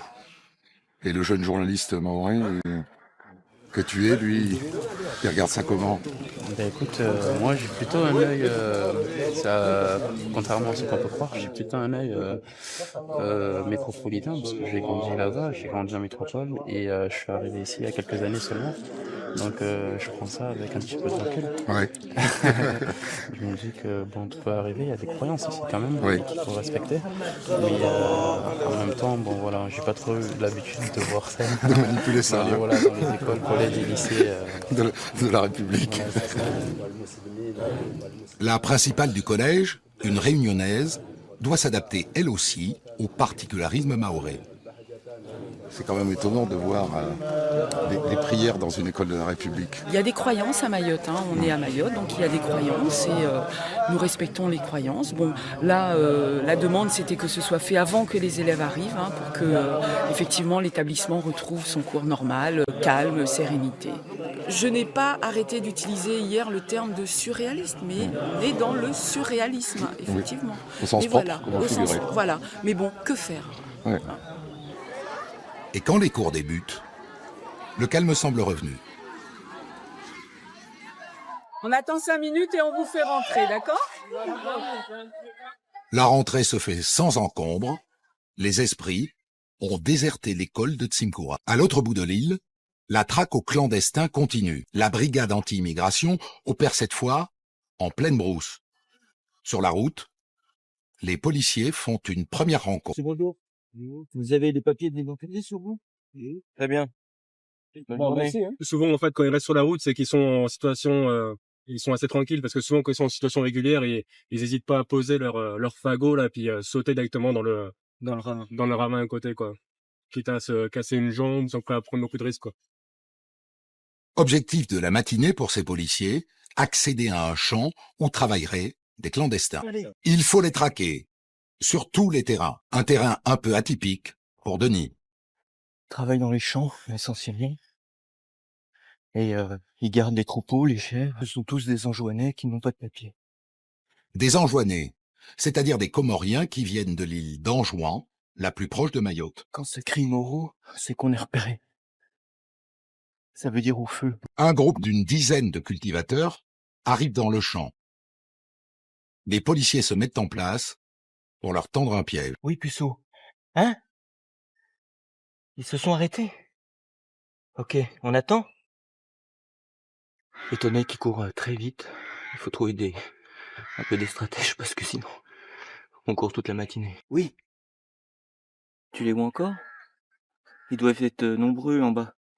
Il y en a un qui chauffe, il tourne sur lui-même comme ça, il arrête pas de regarder, quoi. Et ils restent en place? Il reste en place et il y en a un qui cultive pendant que l'autre il fait le chouf, là. Ah merde. Le chouf, autrement dit le guetteur. Et au cas où, les policiers sont équipés. Le lanceur à balle en caoutchouc. Parce que comme ils sont tous des machettes, ils n'hésitent pas à s'en servir. Donc faut faire quand même attention. J'ai encore jamais tiré avec, donc c'est tout. Une demi-heure plus tard, l'équipe décide de se replier. Les clandestins se sont évanouis dans la nature. Ils ont lâché leur baluchon puis ils se sont barrés. Ils nous ont entendus. Alertés par les guetteurs, les sans-papiers ont abandonné toutes leurs affaires dans leur fuite. Derrière là-bas, il y avait 2 personnes en plus. Ils se sont barrés? Ils sont barrés, ouais. Ben, là où j'étais, mais le chemin qui descendait. Tu m'étonnes, c'est tellement lourd. Les policiers redescendent vers la vallée. Et dans le premier village qu'ils traversent, Oh, c'est là. Monsieur, bonjour. Ouais, bon, ici. Vous n'avez pas de papier sur vous? Ah, j'en ai seulement les miens, mais pas comme papier. Vous faites voir ce que vous avez dans votre sacoche? Là, le sien, ça veut C'est dire moi. papier comorien. Papier comore seulement. Montrez. Il n'y en a pas de J'ai papier pas français. J'ai des dossiers que j'avais déposés. Pas encore vu. Où est l'acte de naissance des enfants? Des enfants? Oui. J'en ai peut-être 8 enfants qui sont nés ici. J'avais déposé encore des Regarde nationalités. C'est depuis septembre, ça, donc on va vérifier. Allez. Alors, Allez. la vérifie. Ça vient de ma famille que je me suis fait arrêter par la police. Qui s'inquiète pas. Allez, on va pas y passer la matinée. Je serai vite de retour. ces cultivateurs comoriens assurent aux policiers qu'ils ont des enfants nés ici. S'ils ne parviennent pas à le prouver, ils seront expulsés. Mais quand des parents sont expulsés dont les enfants ne sont pas nés en France, mais aux Comores, parfois, ils les abandonnent sur place, à Mayotte, dans l'espoir de revenir vite. Résultat, il y aurait plus d'1 millier de mineurs isolés dans les rues de Mamoudzou.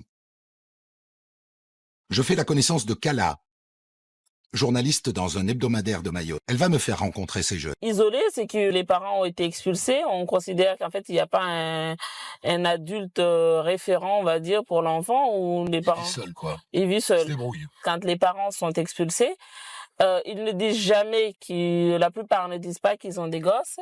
Pourquoi? Et parce que dans l'espoir qu'ils reviennent, donc ça ne sert à rien de repartir avec un enfant, sachant que de toute façon ils vont retenter d'entrer sur le territoire. C'est quand même plus cher et peut-être plus dangereux aussi de voyager avec un enfant.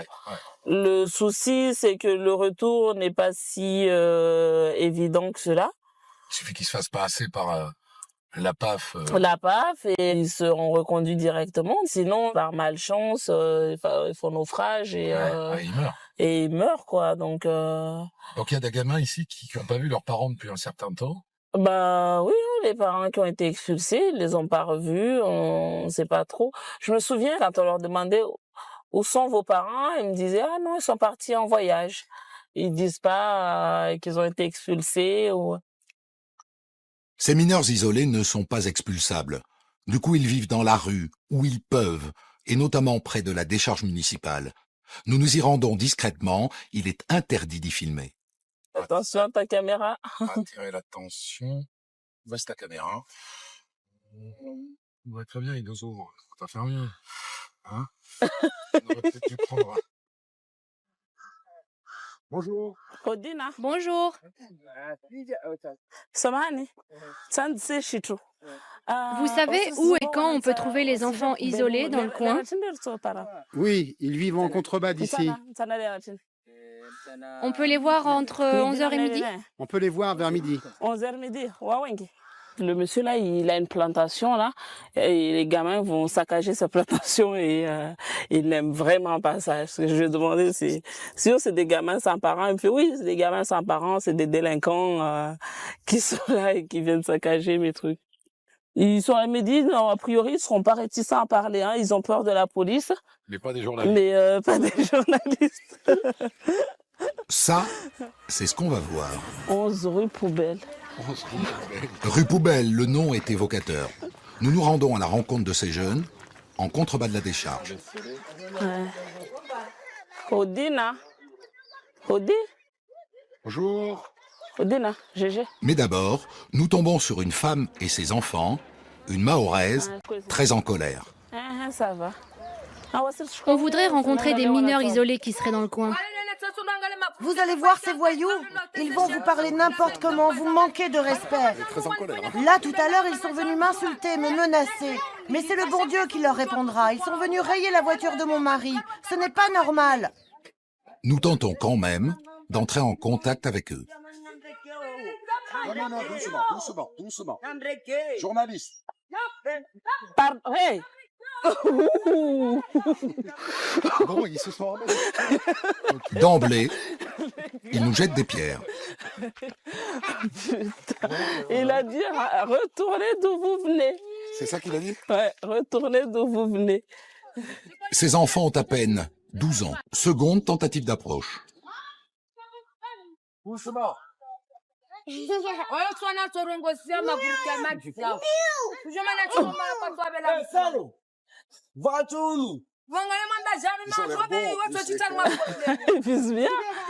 Le dialogue est impossible. Il nous menace carrément de mort. La propriétaire des lieux est folle de rage. La décharge, c'est à vous, mais ici, c'est chez moi, pas chez vous. Les gens ont l'air vachement en colère ici. Hein. Bah, les gamins sont sans pitié dans le coin. C'est des vrais sauvages. Hein. Tu veux me tuer? Approche, viens là si tu oses. Viens me tuer. Viens me tuer. Ils jettent des pierres de vachement haut. Ici, c'est chez moi. On m'avait dit que la société mahoraise était matriarcale, mais je commence à comprendre ce que ça veut dire. Hein. Tu vois ce que c'est? Au moment de partir, une surprise nous attend à la voiture.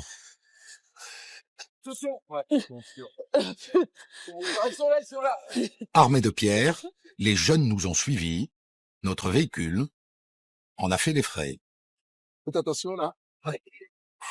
Ils connaissent la zone par cœur. C'est ça qui est dangereux. Ouais, c'est que ces gamins-là, c'est leur territoire ici. C'est pas la première bagnole qu'ils attaquent. Ah ben non. Ceux qui habitent à côté, ils sont courageux. Ces gamins semblent perdus pour la République. Ils vivent en meute pour se protéger et attendent un éventuel retour de leurs parents. Leur père ou leur mère, je les croiserai peut-être au nord de l'île, dans ce décor de carte postale. Si j'ai voulu me rendre là-bas, c'est parce que la majorité des migrants comoriens débarquent ici. J'ai rendez-vous avec 3 Mahorais, Ibrahim, Ariti et Ali. Ils veulent me montrer le chemin que les migrants clandestins empruntent pour arriver ici, au nord de Mayotte. À combien de kilomètres là on est de à 70 km. 70 km des Comores. 70 km d'Anjouan. Donc voilà. c'est combien d'heures de bateau là pour venir des Comores? Environ 2 heures à 3 heures de temps selon le temps. Ouais, selon la météo. Selon la météo, voilà. Selon la météo. Et alors, les migrants, ils s'arrêtent sur l'îlot en face. Voilà, tout en étant inconscients, ils sont arrivés à Mayotte. Ah, ils savent pas. Ils savent pas. Donc ils sont délaissés là-bas.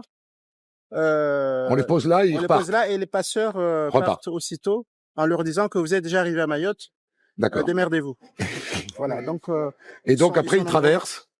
Ils traversent soit par la complicité d'un certain nombre d'habitants, des pêcheurs, ou bien ils trouvent d'autres moyens de passage. Ils viennent, je sais pas comment, mais ils arrivent. Ils arrivent un peu partout, quoi, à Mayotte, avec tous les risques de chavirage et tout ça, quoi, et les drames qu'on connaît actuellement. Il y a des morts. Il y a des morts. Oui, par noyade. Il y a des morts par noyade. Il y a des disparitions. C'est hélas presque classique, quoi. C'est un autre Lampedusa. C'est notre Lampedusa ici. C'est le Lampedusa français. C'est le Lampedusa de l'océan Indien. On n'en parle peut-être pas assez au niveau national, en tout cas en Europe, hein, mais voilà, il faut trouver une solution à tout ça, quoi, parce qu'on peut pas continuer comme ça. Au-delà des aspects économiques, hein, qui font que Mayotte ne peut pas recevoir tout le monde, hein, parce que c'est un fait aussi. Hein. Il faut trouver une solution pour régler ces disputes. Même si ce sont vos frères. Ce sont nos frères. Hein. Ce sont nos frères. Moi, mon père, il est mon grand-père est grand comorien. Oui. Mon grand-père paternel est malgache. Oui. Nous sommes insulaires et mon arrière-grand-mère, elle est Maasai, hein, elle est du Kenya. Du Kenya. Donc, vous voyez. Non, mais ça compte de dire que c'est vos frères, parce que tous les gens ici disent. Bien sûr, il y en a trop, mais malgré tout, c'est nos frères. Quoi. Bien entendu. Voilà. Et nous vivons ensemble, parfois difficilement, mais nous vivons ensemble. Ce qui nous différencie, c'est que c'est la carte d'identité. C'est la carte d'identité, et puis voilà, c'est les choix que nous avons ici, pour que Mayotte soit un département français, et puis eux, ils ont choisi l'indépendance. On ne fera pas l'histoire. Nous partons à la découverte des îlots. Il faut 20 minutes de bateau pour s'y rendre. L'endroit est superbe. Il ferait presque oublier les drames qui se jouent ici, quotidiennement. C'est des dauphins, là. Ces dauphins évoluent dans un écosystème exceptionnel. Mayotte est cernée par une double barrière de corail, un trésor écologique et un piège redoutable. Ouais, en fait, là, il y a deux courants marins qui se rejoignent sur cette passe. Ça fait des atouts parfois et on risque de tomber. Et il y a beaucoup de naufrages ici, notamment les passeurs qui amènent des immigrés ici. Ils font beaucoup d'accidents parce qu'ils connaissent pas les différents courants marins, les zones de risque, etc., là où il faut passer. Et c'est très dangereux. Très, très dangereux. Ouais. Le danger est pile en dessous de nous. Les coraux sont des lames de rasoir. Eh bien, en gros, on fait le parcours de ceux qu'on dépose ici. Il faut dire la vérité. Ils viennent pas ici parce qu'ils aiment particulièrement Mayotte. Ils viennent ici parce qu'ils espèrent avoir une vie meilleure. Est-ce que c'est combien le salaire moyen en face? C'est 150. J'ai pas les chiffres en tête concrètement, mais je pense que c'est 150 à 300 euros. Quand vous gagnez 300 euros au Comores, je pense que c'est un bon salaire. Alors qu'à Mayotte, les SMIC, il doit être net en gros 1000 à 1200 euros. Voilà la différence. Ça ressemble à ça, les bateaux des migrants? C'est ça, les bateaux des migrants. Comment on appelle ça? Des kwassa. Des kwassa. Des kwassa, oui. Voilà. Quand vous entendez 30 personnes dans un bateau, c'est 30 là-dessus, là. Voilà, 30 là-dessus. une trentaine. Laissez avec des cailloux. Et puis des fois, il y a les ébus, il y a tout ça là-dedans. À quelle fois il y a les ébus? Des ébus, même des arbres. Des migrants, nous n'en rencontrerons pas. Les agriculteurs d'ici, en revanche, en voient beaucoup. Vous en voyez souvent des immigrés comoriens qui arrivent ici? Oui, il y en a beaucoup. Jusqu'à 30 par jour. Et alors, ils arrivent ici, qu'est-ce qu'ils font? Quand ils arrivent ici, comme ils n'ont rien à manger, ils dévastent nos champs. Ils mangent nos bananes, nos fruits. Ils se nourrissent en attendant de pouvoir repartir. Pour vous, c'est un gros problème? Oui, c'est un gros problème pour moi. Parce que ça me coûte très cher de venir ici pour cultiver. Alors, si je ne peux rien ramener à ma famille à mon retour, vous imaginez. Est-ce que vous êtes content d'être français, vous? Oui. Moi, oui. Merci, compatriotes. Ce qui est incroyable, c'est qu'on est les deux pieds dans la misère du monde, et tout ça au milieu du paradis terrestre, quoi. Parce qu'il y a quand même quelque chose qu'il faut dire, c'est que c'est un des plus beaux endroits du monde, cette île, quoi. Voilà. Et puis ici vient échouer toute la misère humaine. Le lendemain à l'aube, nous retrouvons Kala, la journaliste. Lors de mon séjour, je n'ai pas été autorisé à tourner avec la gendarmerie, ni avec la police des frontières. On se débrouillera sans eux. On va essayer, en tout cas, de voir des clandestins qui arrivent d'aussi bon matin pour essayer de les approcher et discuter avec eux. On va voir, on va tenter le coup. Espérons que la chance soit avec nous. Je crois que le pêcheur, il est là-bas d'ailleurs. Impossible de savoir combien de bateaux déversent des clandestins sur les côtes de Mayotte chaque année, ni combien de sans-papiers sont expulsés. L'administration française ne communique pas ces statistiques. Ce qui est sûr, c'est que malgré la surveillance policière, des kwassa arrivent quotidiennement. Est-ce que tu connais le tarif de kwassa? Entre 100 et 200. Et avant-hier, j'ai lu même dans un journal de ces nuits, entre 200 et 300 euros. Par personne, hein? Ouais. Ça va, ça rapporte bien. Pour le risque, je pense pas, hein, parce que c'est la somme. Pour l'instant, pas de kwassa en vue. En revanche, au loin, une vedette de la gendarmerie maritime navigue à grande vitesse. Alors, est-ce qu'ils surveillent tout simplement ou est-ce qu'ils ont vu des clandestins? On ne sait pas. Soudain, nous apercevons une tache blanche qui semble remorquée par la vedette. C'est un kwassa. Les sans-papiers sont amenés directement au centre de rétention administrative. Dans les 5 jours, ils seront expulsés vers les Comores. Nous nous rendons au centre de rétention de Mayotte, avec une caméra cachée. Les clandestins sont détenus dans ces bâtiments préfabriqués d'un autre âge. Les familles des clandestins arrêtés il y a quelques heures à peine sont déjà au pied de la grille. Alors, ils sont bien là? Oui, ils sont là, oui, oui. Ils vont aller où? Ils partent aujourd'hui? Oui, ils vont être expulsés dès aujourd'hui. Est-ce qu'on peut les voir? Non, non, c'est pas possible. On peut pas les voir, on peut pas les parler avec eux. Qu'est-ce qu'on fait ici? Ça fait rien du fait. Il vaut mieux qu'on rentre pour occuper les autres enfants qui sont à la maison tout seuls. La sœur et la nièce de cette femme étaient dans le bateau à raisonner. Elles sont juste derrière la grille. Sarah, ça va? Vous avez de l'eau? Allez, prenez soin de vous. Vous nous manquez. Allez, au revoir, à bientôt. Inch'Allah. Ces deux sœurs se seront aperçues 3 secondes en 3 ans. Le temps des au revoir approche. Mes dernières heures à Mayotte, je les passerai avec ceux qui m'ont emmené sur les îlots du Nord, Ariti, Ali et leurs amis. Ils m'ont invité à un voulet. Le repas de midi. Le barbecue maoré. On mangeait la chèvre. Ça va? Très bien. Tu vas bien? Salut. La chèvre, Depuis ici, c'est l'autre comme le jour. cochon, là-bas, on mange tout. Hein. Bienvenue. Fonctionnaire du ministère des Finances. Bonjour. Démo, l'artiste. Salut toi. Nour. Elles sont où les femmes ici? Ça, par contre, c'est interdit. Elle est partie en Le formation. voulet, Oui. c'est les garçons qui font à manger. Ouais. Et c'est les garçons qui font la vaisselle. D'accord. Donc, Les filles, quand elles viennent, c'est qu'elles sont invitées. Ok. Au menu, une chèvre entière, ça va de soi, et des fruits à pain. Vous êtes africain? Oui. Non, mais attends, tu dis ça, une Maoré, on tu est d'origine l'insultes, quoi. africaine. Oui. Mais comme je le dis, Mayotte est une terre française. Oui. Mais on est d'origine africaine. Moi, je croyais- Indéniable. Quand j'étais Voilà. petit, on m'apprenait que j'étais gaulois. Le jour où je suis arrivé à Métropole, ouais, je me suis rendu compte que j'étais un vrai Africain, quoi. Et là, je suis tombé de haut, mais bon. Je suis blanc. Tu es noir. Ils sont jaunes et rouges. Et nous sommes tous des humains. Mon pays fait un siècle et demi de colonisation. Où est le progrès? Je veux qu'on me le dise. C'est atroce et c'est féroce. Mon séjour à Mayotte touche à sa fin. Il est temps pour moi de repartir à la découverte de nouveaux horizons où m'attendent d'autres hommes et d'autres femmes au destin exceptionnel.